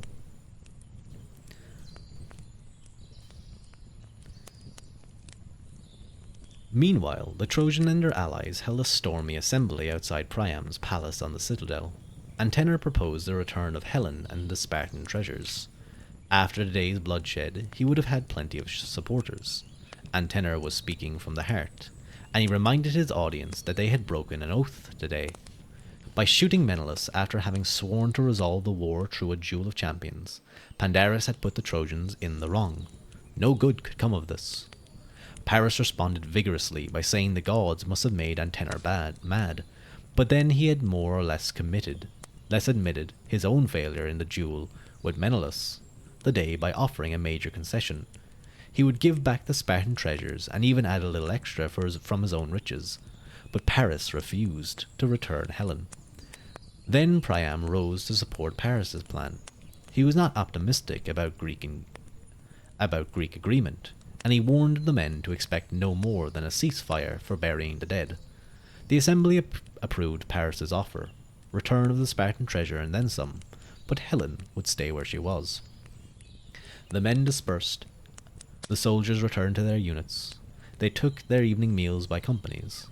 After the battle they were exhausted, but they may have had to settle for sleeping in shifts because the watch had to be maintained at all times. At dawn the Trojan herald Idaeus delivered the assembly's message to the Greeks. He found the chiefs gathered around Agamemnon's ship. At first, his words were greeted with silence. Then Diomedes spoke for the whole leadership. "Oh, take not, friends, defrauded of your fame, their proffered wealth, not even Spartan dame. Let conquest make them ours, fate shakes their wall, and Troy already totters to her fall. Aeneas returned and reported a defiant rebuff, but the Greeks had at least agreed to a temporary cessation of hostilities. The Trojans wasted no time sending out cremation parties. One detail went into the hills to gather wood for the pyres, while another walked along the battlefield to pick up the fallen. Since anything of value had probably already been stripped, the bodies had to be identified by their faces, at which point the process of disfiguration would have already begun, since they had been left out overnight on the hot, damp plain. Whenever they found remains that they recognized, the Trojans washed off the blood and lifted the corpse onto a cart. They shed tears, but otherwise displayed no emotion, because Priam had forbidden lamenting. This might say something about the shaky state of Trojan morale, or it might reveal Priam's determination that the Trojans not show weakness to the enemy. At the day's end, 2 sets of pyres were lit at opposite ends of the Trojan plain. The Trojans returned to town, the Greeks to their ships. Early the next morning, just before the first light of dawn, a battalion of specially picked Greek troops went back to the pyre to heap up a burial mound around it. This work was more than a gesture of respect, for the men immediately built their camp's palisade and trench alongside. If they were taking advantage of the armistice, they were surely stretching its spirit, but they might have figured that the enemy's exhaustion guaranteed their safety. According to Homer, the entire defensive work was completed in 1 day. This would have been a tall order. It is probably more realistic to imagine that the Greeks had already fortified their camp, and now were strengthening its lines.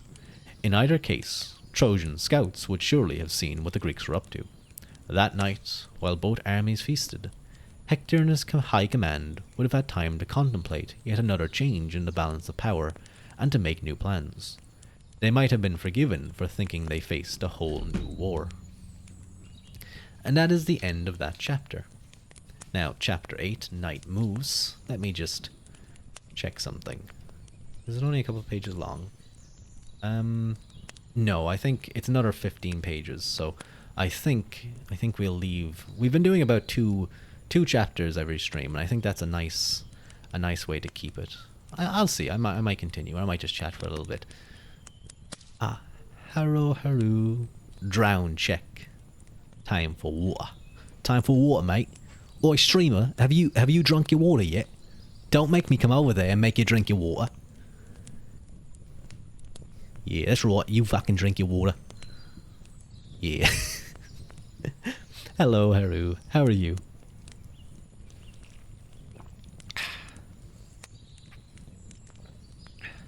Oh, I apologize if anyone was like calmly listening to me reading, and suddenly they had me break into some generally English stretch to yada. You know, yeah, that's a good idea.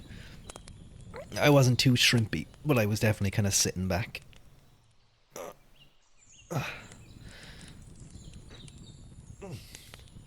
I'm Gucci as always. That's good to hear. I actually kind of need this stretch. I can feel it in my lats. I did back a few days ago, so I could definitely use it. How about you? I'm pretty good. Unfortunately, we kind of got through. We just finished 2 chapters. Think I'll start up a game of Stardew Valley. That sounds good. I never played it, but I did watch some people play it, and it looks really relaxing. It looks very comfy. Like a very comfy game to play. But I'm quite good, Haru. I actually need to stretch my legs, because I did squatting today. Laughs a lot. I'm on the verge of falling asleep, listening. Hearing a British voice really puts a kink in that plan.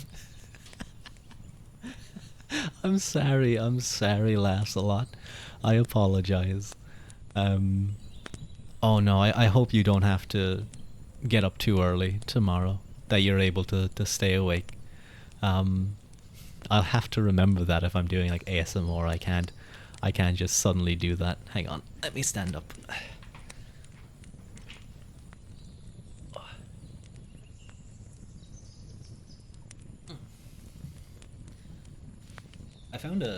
I don't know how well you guys can hear me because I'm kind of away from my mic. And I don't want to pull out the arm too much because it might fall out of its like socket, unfortunately. It doesn't seem to be fully situated in. It happened once. But I found a really good stretch that is kind of like for running. It's kind of for like opening, stretching like your abductors and your hips and stuff. But it's also really great for stretching before squats. Nah, I can sleep in tomorrow, thank God. Just had an early morning today. The experience is worth it. What?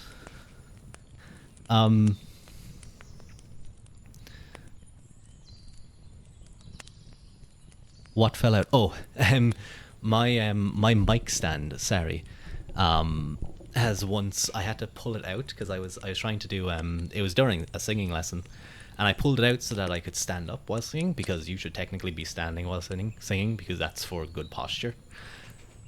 And as I pulled it out, it just kind of fell. It just slipped out of like the thing that it's attached into. I have it now pretty tightly secured in, but I'm still a little. It's not. It was like €10 or €20, so it's not particularly great quality, but it holds up nonetheless.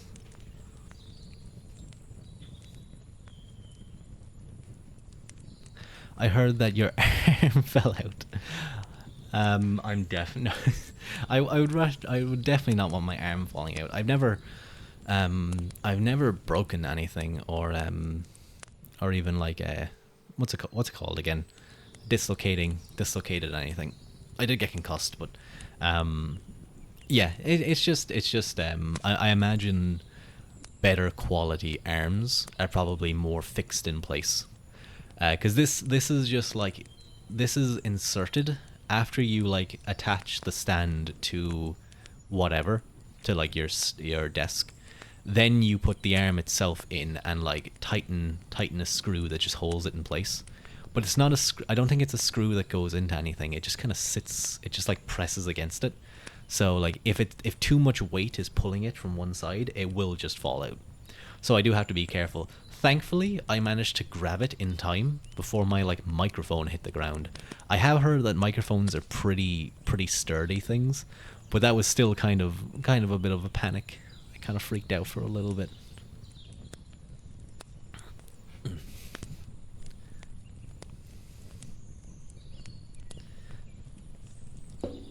Are you it's the weekend for you now, Haru, isn't it? I think it should be anyway. Are you working the weekend, or do you have kind of a free day to look forward to?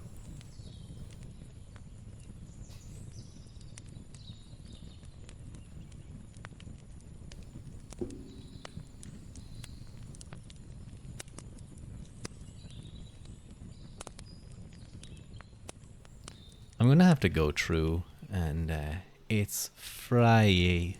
Friday. I sleep, then do my assignments. Sounds like a good plan. Sounds like a very good plan. Are you the type of person to leave an assignment to like the last couple days, or do you get it done really quickly so you don't have to think about it, or do you kind of like do it a bit every week? So if it's like a 3 or 4 week assignment, you kind of do it over those 4 weeks so that you're never too busy or too stressed out, but you know you still get it done within enough time that you're not too stressed. Because I would say depending on the type of assignment, if it's like an essay or a project, the procrastinate a lot. Oh no. I procrastinated for some things, but generally, especially when it came to homework in school, I was like, I just want to get it done. I don't want to think about it until I go into school the next day.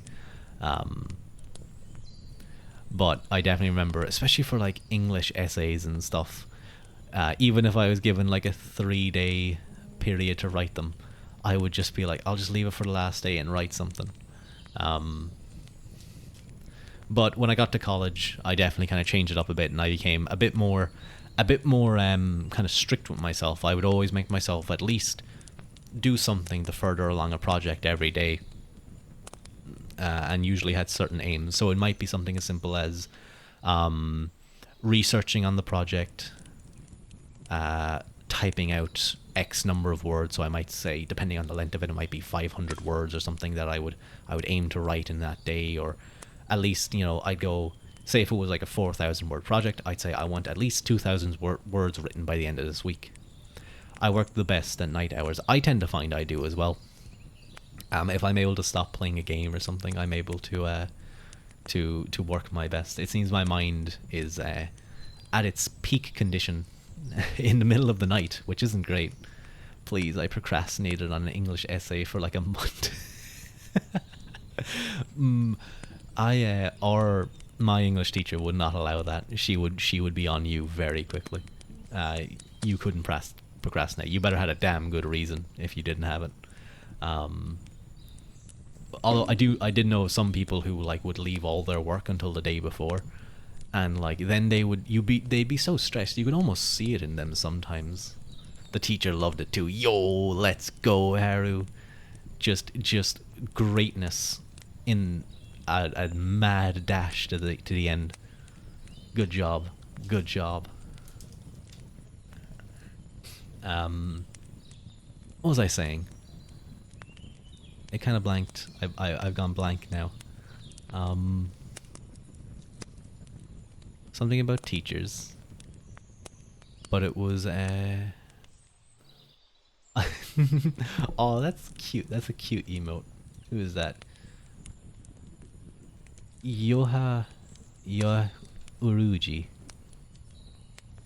Oh, Yorha Ryuji. Do I know? No, not them. I was thinking of a different account. That's a very cute emote, though.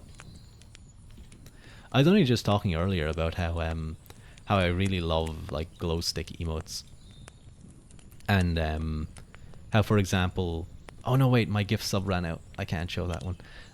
But Void's one I really like as well. What was I thinking? It was oh yeah. And I saw one before where it's like the Oshinoko dance, and I'd love to get that. I was even thinking, when my like more fuller form comes along, and I have like more color and stuff. So for example, maybe I would look a little something like this.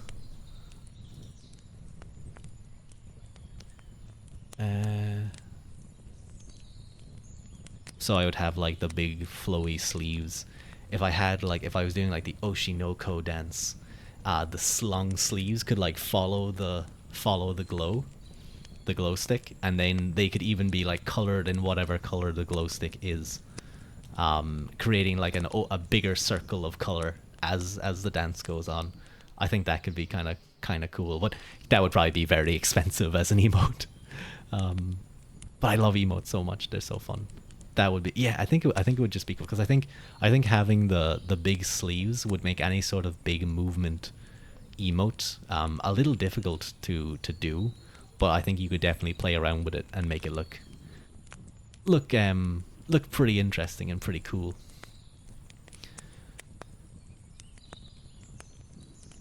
But emotes are so I think I've said this before, but they're so important to being able to just talk. Like I can't make a funny joke unless I have the right emote often, because I feel like it can be very difficult to actually get across what you're saying, or what you like, how you say something to a streamer just by like the text, because it depends on so much on how they read it.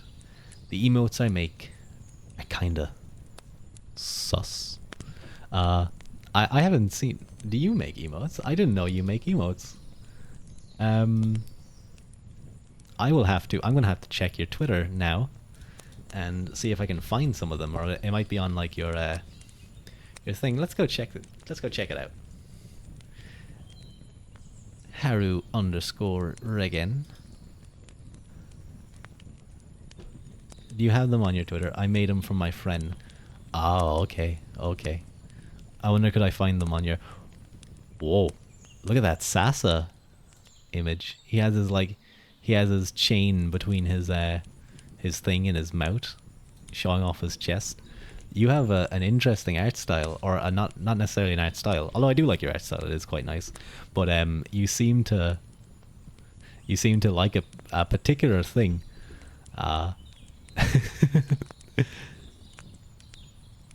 Oh, that's a really nice one. Welt. is his name? I really like the eyes in that image. They're glowing.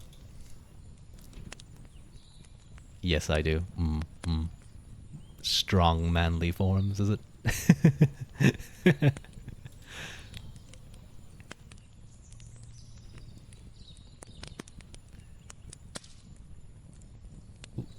What am I looking for? Oh, yeah.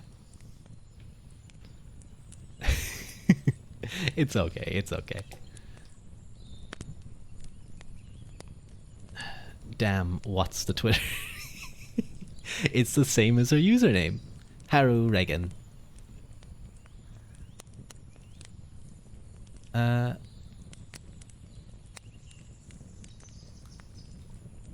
it's actually exactly the same as her thing. You might get a new follower now. You can send some of them. You can see some of them on Sas's server too.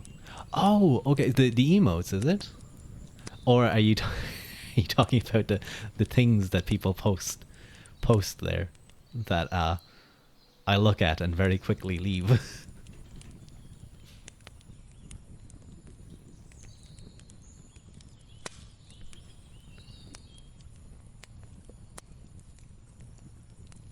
Oh, also, actually, by the way, in case she's watching later or something, or he, I'm not too sure. But someone, Jijim's Draws followed me, but offline. So a lot of things on art. I'll have to look through it. I'll have to go through it, and I'll look through. I'll compliment. I'll like bring something up that you posted like a year ago. Has that even been streaming that long? At least a couple of months ago. I'll just bring it up randomly on reply to it on the Discord. I think that will be funny. It's actually, I kind of started my stream pretty early today when I think about it. I've been streaming for 2 hours and 15. The Stinky Raccoon.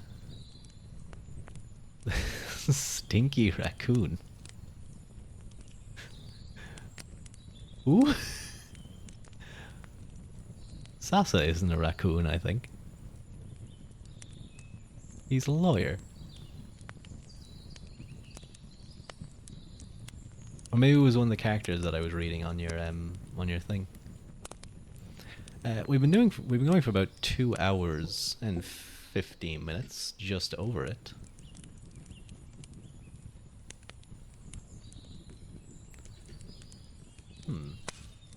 I'm just wondering, will I read some more? It's not that long. It's, what is it? It's 131 to 142. So about 10 pages. Oh! It's a raccoon. Rack attack. Rack attack. Rack attack. Snaticat. What's that from again? What's Snaticat? Snaticat. Oh, that's a Germa stream. That's a Germa stream thing, I'm pretty sure.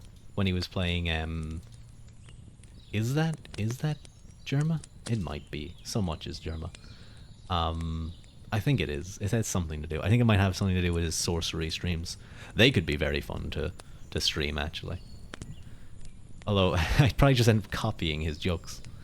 I think I will continue reading.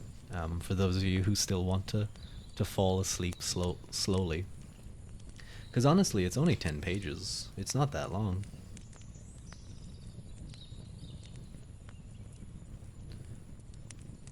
Haru, you're kind of sleeping in, so you kind of arrived at very near to the end. So would you like a bit of a story time? I can't promise that it will be. There was some pretty gory images in this earlier chapters. But I will try and read as nicely as I can and make up for waking up our dear friend S. Lass a lot. with the loud British accent. Yes, you. Okay. Yeah, because I feel like I don't really want to end stream yet. I feel like I want to keep reading. So, I'm just going to eat another piece of my twirl. I don't know if twirls are a thing in where you guys are from, but like if you imagine like a flake, and I assume a flake is ubiquitous across the world. Um, it's like a flake, but coated in chocolate, like further coated, so it doesn't just crumble apart.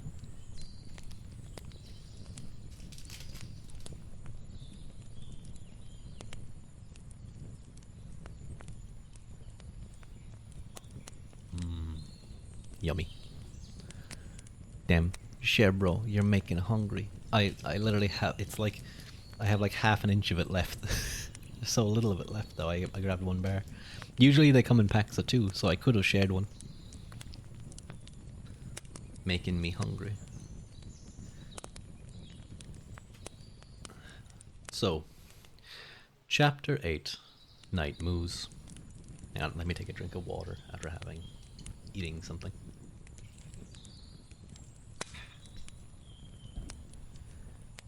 Kings of the Bronze Age dreamed many dreams, none greater than the hope of undying glory.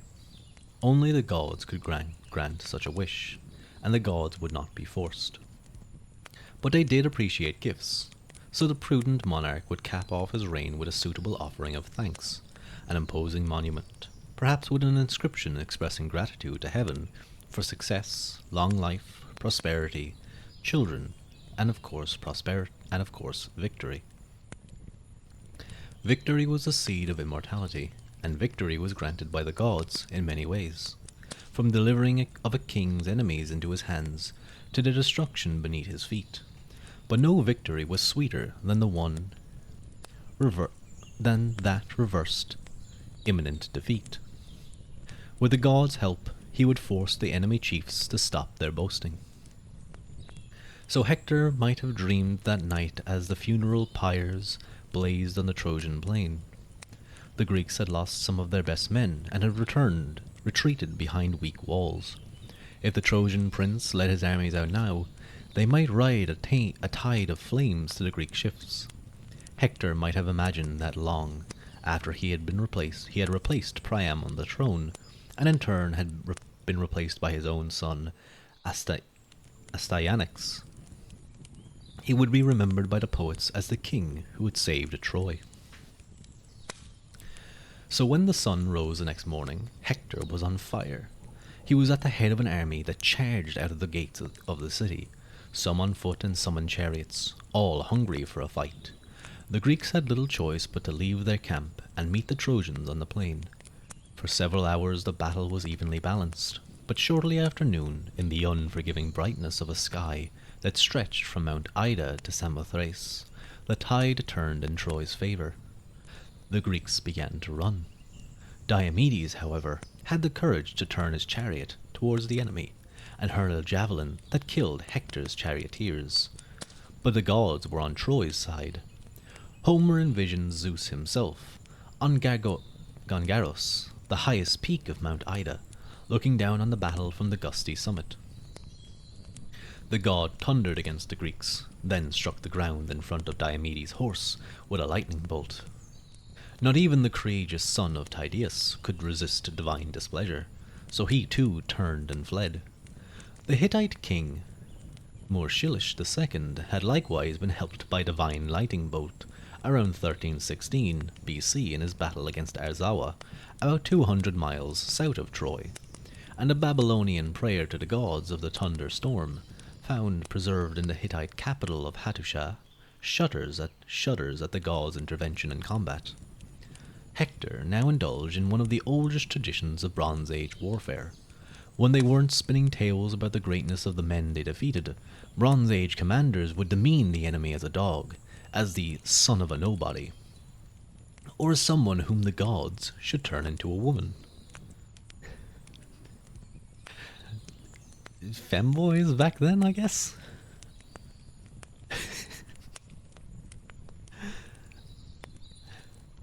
As Diomedes retreated, Hector shouted after him, "Go less than woman in the form of a man." Then Hector turned to his own troops. "Trojans and Lycians and Dardanians who fight hand to hand, be men, my friends, and remember your valor and might. Feminization was a threat readily brandished by a Bronze Age commander. Assyrian king Tukulti-Ninurta, 1244 to 1208, for example, menaced any man who desecrated his new temple to Ishtar with the curse that his manhood dwindle away. Homer does not state exactly where the battle had begun, but by now it had moved far away from Troy. Hector had found a new charioteer, and his men surged across the Scamander River and pushed the Greeks all the way back to their camp, a distance across the plain of about 2 miles from the walls of the city. They had the Greeks penned in behind their ditch and palisade. Suddenly, inspired by Hera and wrapped in a purple cloak, Agamemnon rallied his men. Purple was the royal colour of the late Bronze Age, the colour of the wool, for example, in which Ugarit paid its tribute to the Hittite king and queen.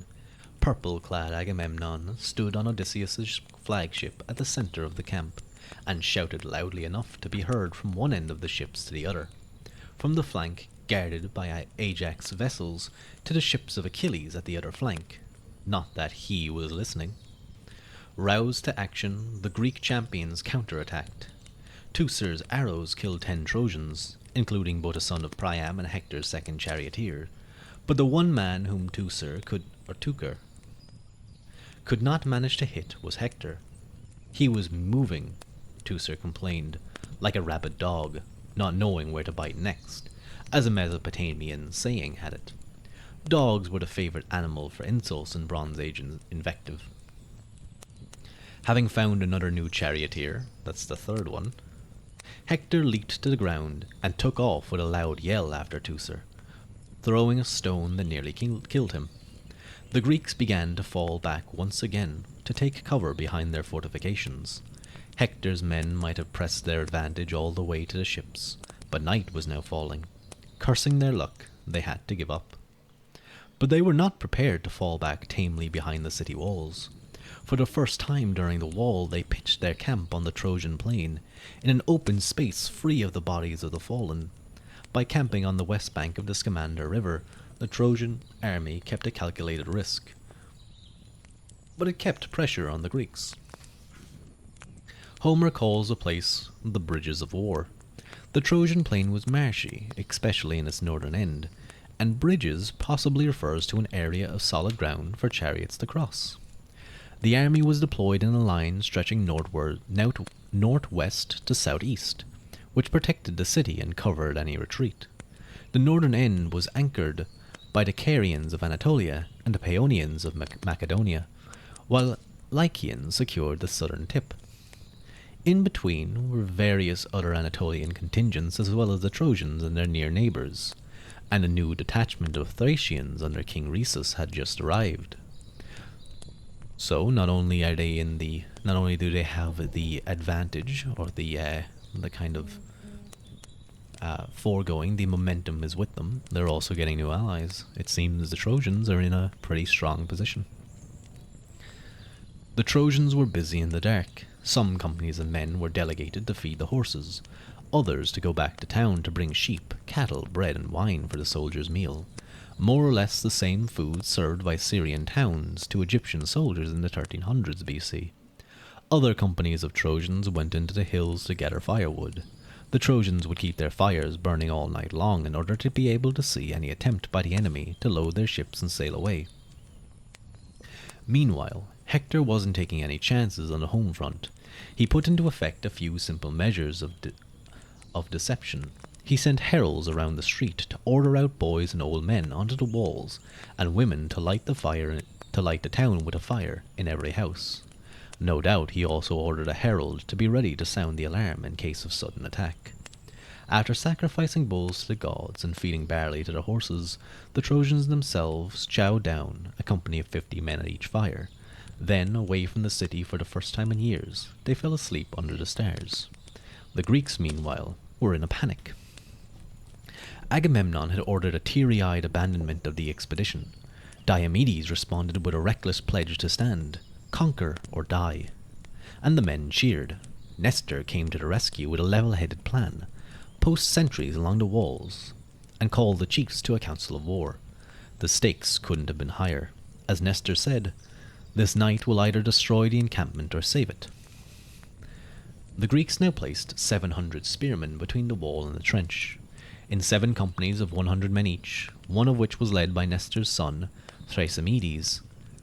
They were sentinels, playing a role well attested in Hittite and other Bronze Age armies. The top commanders gathered in Agamemnon's hut, where the best imported Thracian wine was on offer, along with superb food. This was only the first of many sumptuous spreads for the heroes that night. Even one dinner would be out of place in a modern staff conference, and the whole thing might be a case of epic exaggeration. Or maybe not, since in the Bronze Age Near East, hospitality was a standard at any gathering under another man's roof. Besides, in the Aegean, then as now, meals were as much social as a nutritional occasion, and there would have been no need to gorge at any one meal. Nestor spoke frankly. They were ruined, he said, unless they got Achilles and the Myrmidons back. And that would only happen if Agamemnon returned Briseis to Achilles. Nestor might have saved his words because Agamemnon had already reached the same conclusion. He claimed the gods had blinded him when he offered Achilles, when he offended Achilles.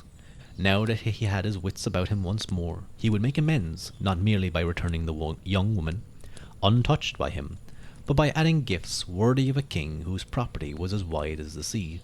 7 women captured when Achilles took Lesbos, 7 tripods, 10 talents of gold, 20 cauldrons, 12 prize-winning horses. And a partridge in a pear tree.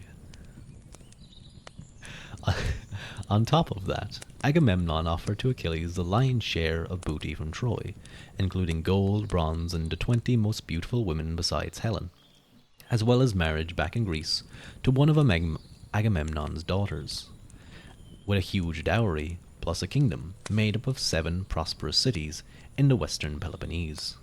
Please, I was thinking of that. I was as well.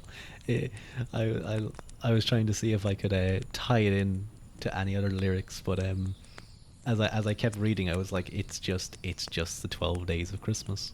I remember watching that when I was younger. A very funny like animated version of that song, where it was a guy trying to woo a woman, and it follows the story of the song, but it's very I always remember watching it during Christmas. Stuck in my mind. It was palm greasing diplomacy at its finest. Nestor was impressed. Protocol demanded that an ambassador bring the news to Achilles, and the old politician had a 3-man team in mind: Ajax, Odysseus, and Phoenix. Ajax was the Greeks' greatest warrior after Achilles, while Odysseus was the Greeks' canniest diplomat. Phoenix was a lesser soul, but he came from the household of Achilles' father, Peleus, where he tutored the young prince. If anyone could pull at Achilles' heartstrings, it was Phoenix. Although he had welcomed the nighttime ambassadors with all the hospitality that a hut in the field allowed, with wine and meat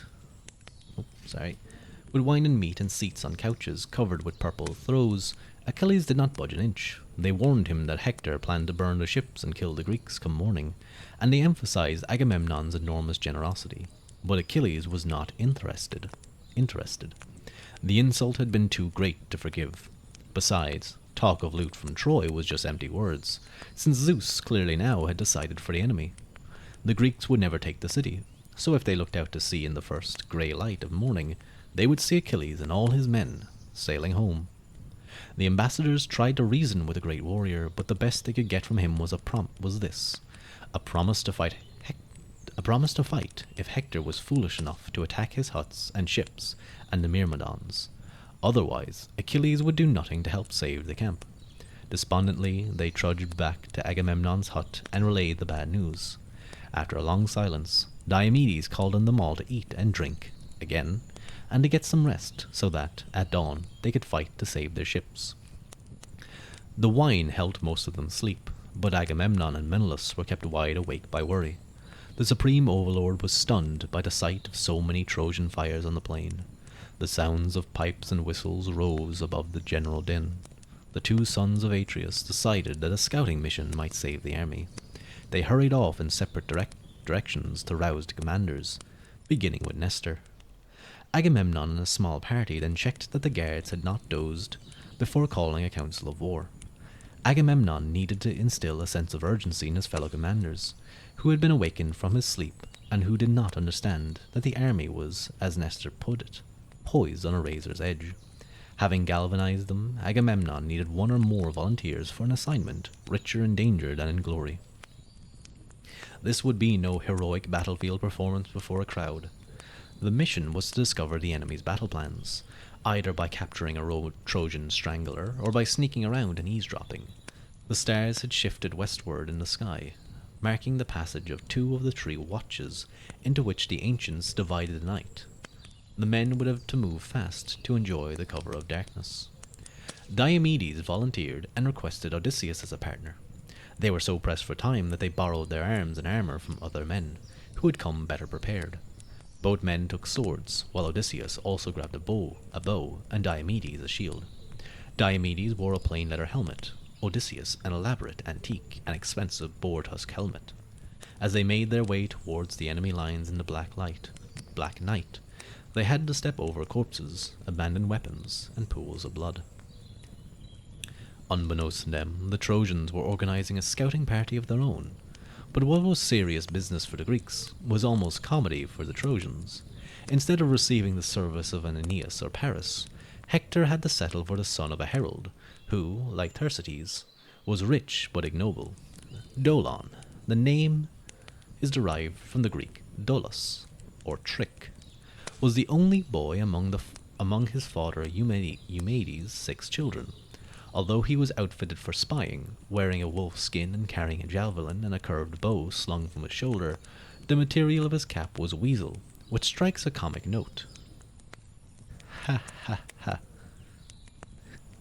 When Hector promised to spy a reward of a chariot and 2 horses from the Greek spoils, Dolon made him swear an oath as a guarantee, as if the commander's word wasn't his bond. Then Dolon claimed the horses and chariots of none other than the great Achilles. Yes, weasel. A hat made of weasel. Or a helmet. When the Greeks ran into Dolon just beyond the Trojan lines, they thought at first that he was a scavenger, stripping the corpses. The one thing in Dolon's favor was his speed, which almost allowed him to escape Diomedes.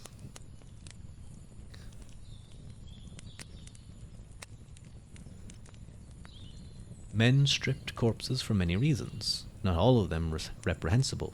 Some wanted trophies, but others had a practical need for arms and armor. Some they sought spare parts, extra, better, or new pieces of equipment. Some soldiers might have come to Troy without any weapons at all, advised by their commanders that they would have to pick them up from the battlefield. And then, of course, there would be profiteers who stripped the corpses out of pure greed. When Dolon was captured, he begged to be ransomed, and readily told the Greeks everything they wanted to know. He was a, quote, man of tongue, as informers were called in a letter around 1800 BC from the city of Mari on the Euphrates. Dolon revealed the disposition of the Trojan and allied troops, the absence of guards around the camp, and the presence of Hector in a war council. He divulged new details about the Thracian reinforcements under their king Rhesus, son of Aeneas, with his magnificent team of white horses, a colour especially valued in horses in the late Bronze Age, as well as his chariot with its gold and silver decoration and armour with gold details. This last piece of intelligence caught the interrogator's interest, since it offered a chance to add loot and glory to their already successful intelligence gathering. Dolon's reward was death. Diomedes decapitated him with the act of begging for his life on his knees. In the act of begging for his life on his knees. Diomedes was not generous, but neither was he entirely wrong. Even nowadays it is no war crime to kill a spy, although a hearing before a military tribunal is general practice first. The Greeks stripped Dolan's arms and clothing and hid them under a tamarisk, with a vow to dedicate this booty to Athena. They made no attempt to conceal his body. It was just another corpse in the open. Armed with this latest intelligence, the two Greeks were able to head straight for the Thracians. Undetected, they sneaked into the camp. Diomedes slaughtered 12 sleeping men in a row, and Odysseus dragged away the bodies in order not to frighten the Horsens. There was nothing he could do to mop up the pools of blood. While Odysseus untied the horses, Diomedes killed one last Thracian, King Rhesus himself. With the risk of capture mounting every second, they hurried off with the horses, leaving the chariot and armor behind. By the time the enemy woke up and discovered what happened, the Greeks had reached the tamarisk, where they had stashed Dolan's booty. Then they raced back to their comrades, who welcomed Odysseus and Diomedes with handshakes and honeyed words. After the debriefing, the two heroes washed off their sweat in the sea, and each returned to his hut for a proper bath and an oil rub-down. It almost reminds me of a autobiography I read by a World War I soldier, and the stories he has about mounting expeditions during the night to break into trenches. And basically he often wrote about how alive he felt, how this sense of risk and daring and bravery and madness, essentially, to go out into no man's land was. But definitely great books, or a great autobiography. The account of this expedition is marked in Homer by odd vocabulary, unusual weapons, Greek behaviour bordering on the most savage inhumanity, and by more than usual bias against the Trojans. Homer lays it on so thick that some scholars see the work of another, lesser poet in this chapter. Maybe. Or maybe the episode is remarkable for the insight it offers into another side of the conflict, the Trojan guerrilla war. Unlike regular warfare, which combines mass, force, and speed, guerrilla warfare consists of dispersed, small-scale operations, usually over extended periods of time. Although guerrillas cannot defeat a regular army without a regular army of their own, they can weaken the enemy's will so that the regular army can deliver the knockout blow. The story of Dolan reveals the road not taken, the road that might have led Troy to victory. Although they were dealt a poor hand, the Trojans could have played it better by displaying creativity and adaptability. Instead, they were all frontal assault, focused on a war of attrition, revealing a ponderous lack of maneuverability. The Trojans should have fought with what has been called the War of the Flea, harassing the Greeks by taking a nip here, a bite there. They were right to stay on the strategic defensive, but they should have engaged in opportunistic tactical offenses. They ought to have used their strength, which was an intimate knowledge of the terrain, to exploit the Greeks' weaknesses, which was their insecurity in a hostile foreign land. It would have been easy to use light, agile forces for the continual harassment both of the Greek camp and the parties foraging for supplies. With their knowledge of the Greek language and Greek mores, the Trojans might also have been able to infiltrate men into the enemy camp, or to feed disinformation. They might have been able to assassinate one or more Greek generals. Infiltration, espionage, and assassination were all staple techniques of Mesopotamian warfare, but the Trojans failed to exploit this guerrilla tactic. At least, they failed according to Homer. In the epics, it is the Greeks who harass Trojan stragglers, murder Trojan allies asleep in camp, carry out reconnaissance, capture enemy propaganda, resources, and patiently lie in ambush in spite of miserable weather. The Trojans send out one spy, and he is captured almost immediately. Is Homer playing fair? No doubt the Trojans made more use of guerrilla tactics than he allows, and yet Homer convincingly portrays Hector as a man addicted to a heroic illusion of a decisive victory. That is his tragedy, and Troy. Bronze Age propagandists were not subtle. Images of chariot charges, reports of battles involving tens of thousands of infantrymen, royalty holding tout bulls, perseverance in single combat. assaulting a fortified city with shock troops, mounting ladders and wielding battering rams. They were the stuff of victory monuments in poetry. Commando raids, sabotage, kidnapping, theft, spying, throat-slitting in the dark, and ambushes on the stable door all made poor propaganda, however effective they may really have been. So whatever references to such practices may survive may only be the tip of the iceberg. It's interesting that you can definitely see in an age where such heroics in battle were seen as such a good thing, why espionage might not have been looked upon as particularly noble or honourable, and yet these days we have whole movies dedicated to spies, to infiltration, James Bond, those types of things. Homer mentions a number of ambushes, covert operations, raids, sorties, and scouting expeditions in and around Troy, almost all carried out by Greeks. In the Odyssey, all of Odysseus' actions, from his return to Ithaca until the slaughter of the suitors and the maids, may be seen as one big exercise in irregular warfare, an armed uprising without an army. The chroniclers, law codes, poetry, and art of Egypt and Southwest Asia before circa 1100 BC record such low-intensity warfare.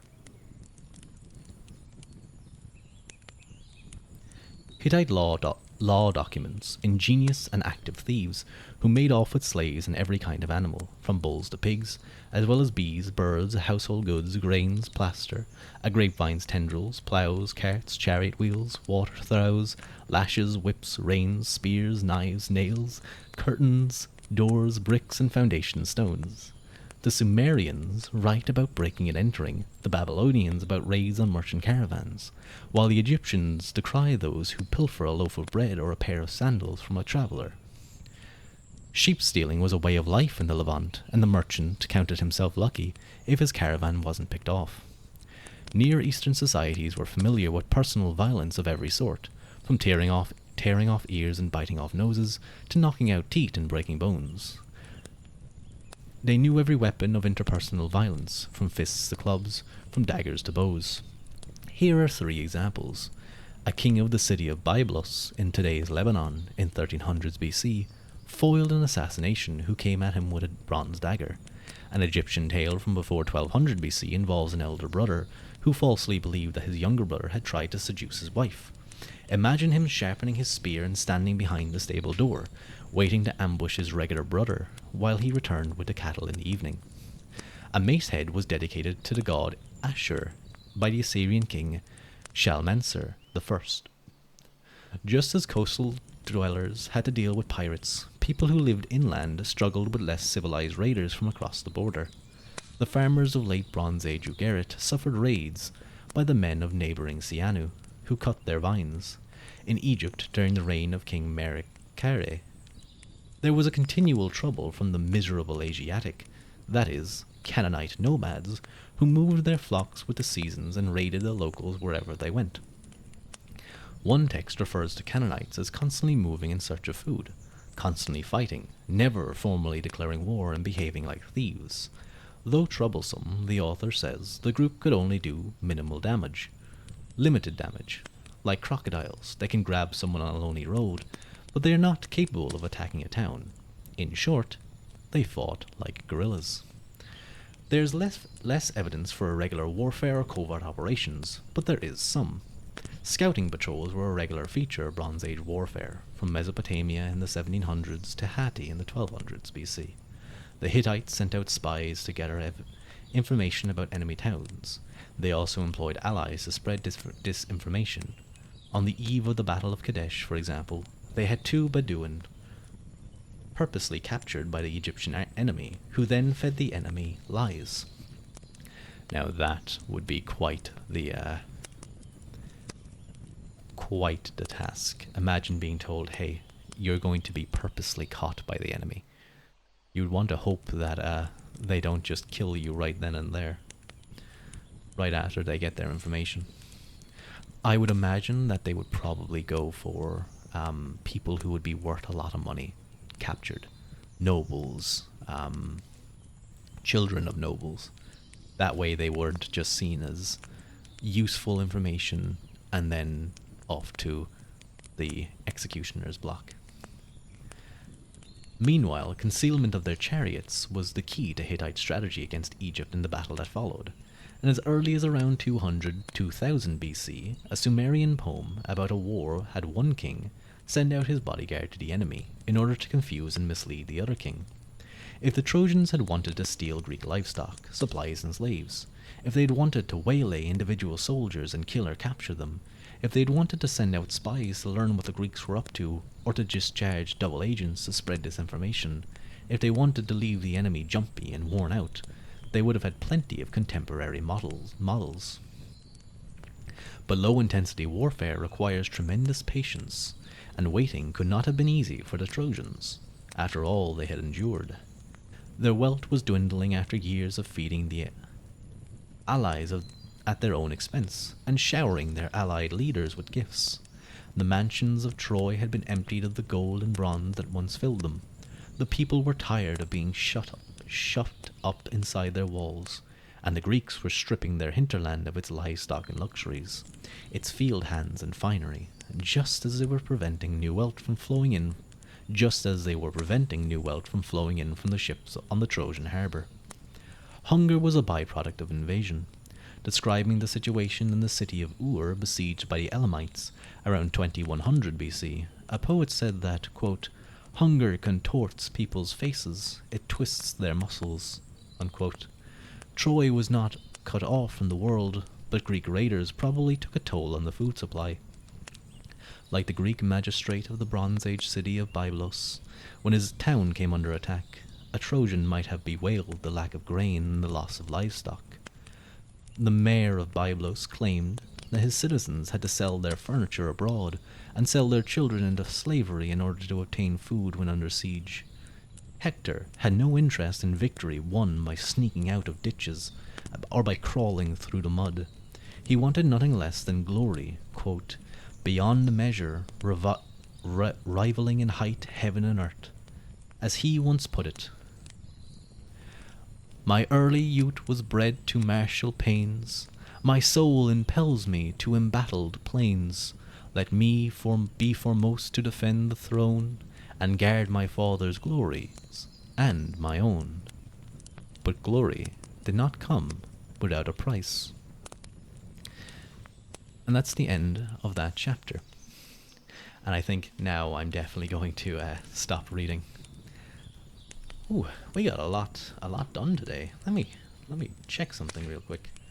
We got 2 chapters at least, and I think yeah, roughly about 45 pages. As you know, bang on 45 pages. And the next chapter is all about Hector's charge, which I can only imagine relates to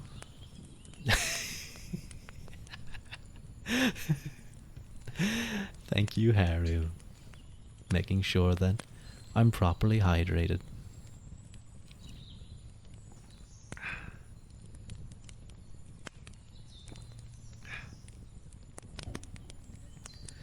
But Hector's charge, of course, will relate to, I assume, the last kind of charge and slot where the Greeks are as hard pressed as they come, and Hector's closest friend and potential lover, Patroclus, leads out those of the Myrmidons who wish to fight, and is himself killed, which brings Achilles into the fight against Hector. So I'm looking forward to that. I think it will be a very enjoyable read. But yeah, I actually did need that drink of water.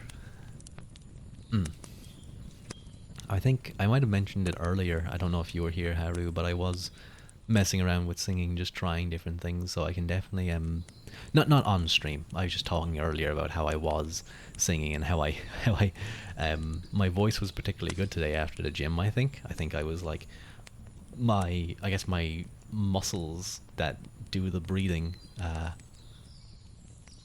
What's that? What is that emote? It's an eye.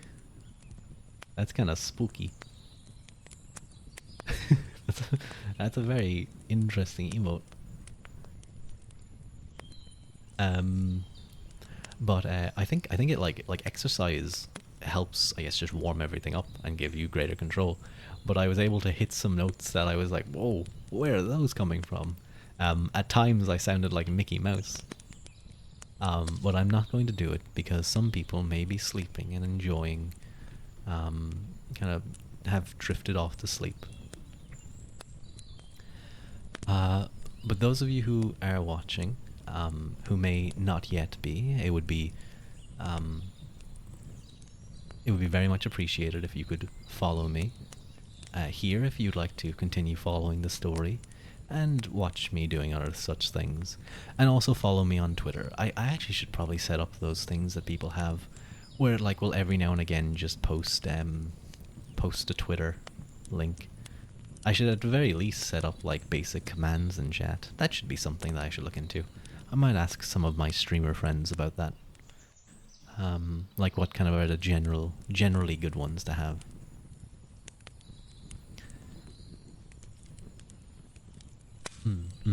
Yeah, yeah. Even some. I could even use those commands to give some basic things. Maybe it could just be like for the time that I don't have ASMR ability, or like for redeems and stuff. Maybe commands in chat, and a Discord server.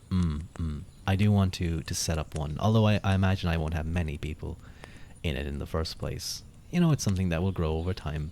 But I don't use Discord that much until I started streaming and watching and joining other streamers' Discords.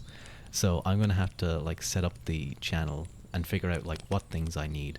I need a basic introduction, like, and kind of rules page, general chatting, maybe like general media, and I don't know. I might just like copy some of Sasa's stuff and some other people's things. I think that would be a good plan.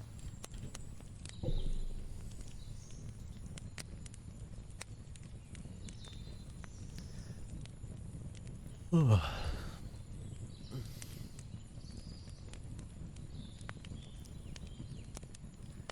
But yeah, I think that would be. I think I have some things that I can definitely look into and starting to get some extra kind of like additions to the channel. I definitely need to look into like audio stuff because I know there's ways to split audio and make it a little bit better. But yeah, I think that pretty much is pretty much good for the stream. We have about we're just nearing into 3 hours, and we managed to get 3 chapters done. So about an hour a chapter, and that's including the talking. So a little bit faster. So we're probably coming near the end. We're at 1:45, and the book finishes in not 181, 189. So I could see us probably being done in at least by 2 streams, I think. I definitely think we'd be finished in two streams, but depending on how fast we read, I might even get through all of them. But I might end up getting to like finishing chapter 11. No, I think next chapter I'll just stick to the 2 chapter format, and I'll go chapter 9 to 10, and then the last chapter that will be 11 and the conclusion. But I definitely like to thank everyone for joining me today, and those of you who used the VOD to learn about the history of Troy and the history of the late Bronze Age, or are using it to fall asleep when I'm not being too loud. I hope you enjoyed. I'm gonna look for someone to raid. Let's see who's on. Who is... Hang on.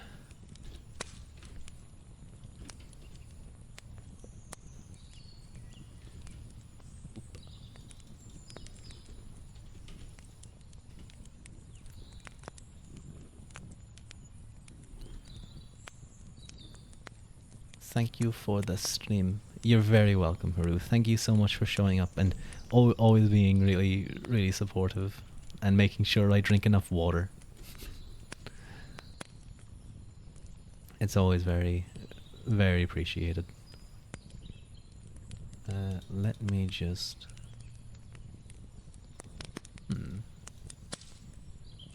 How loud is? Teach us Clue. You know how to play Clue? What the hell? Hmm. Maybe Daya. Or maybe... Or maybe... Ooh. No. Void is doing Fallout, so that might be... My job is to drown the streamer. That's... I hope that pays well. I feel like if you drown too many, there won't be enough for you to drown. But maybe you get like a bonus for drowning us. Ooh, you know who we're going to raid? You know who we're going to raid, and I think they might have just came on. We're going to raid Koikawa K. Let me just get into his stream. Yeah. He's a really, really nice guy. He is a very, very cute model. So treat him well. Some people may be asleep, but so let me. No, I clicked clip that instead of raid. Oops. No, I don't want to.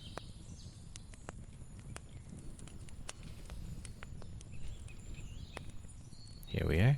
He's playing Mahjong. I have no idea how to play Mahjong, but I'm sure it will be enjoyable. Thank you all again. Thank you so much for tuning in.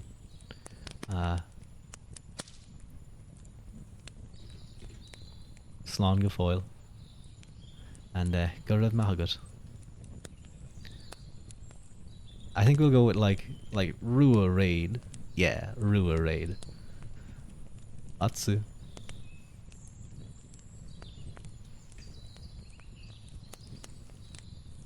You write it out to like actually understand. Anyways. Oh hey Ruadh.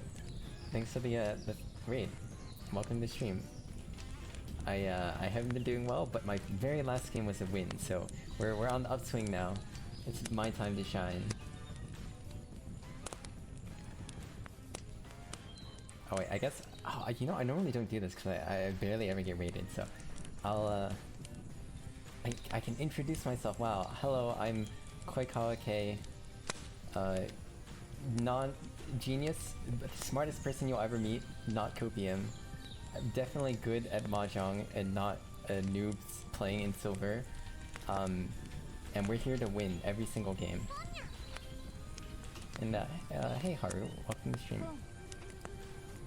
Thanks for the follow. That's right, I'm an absolute genius here. Like we're climbing the ranks like crazy. You'd never believe. Anyways, what's my hand even shaping up to? Do I just toss these 9s? Like I don't want to even have 3 9s. And then we can go for Tanyao. Yeah, that sounds like a plan.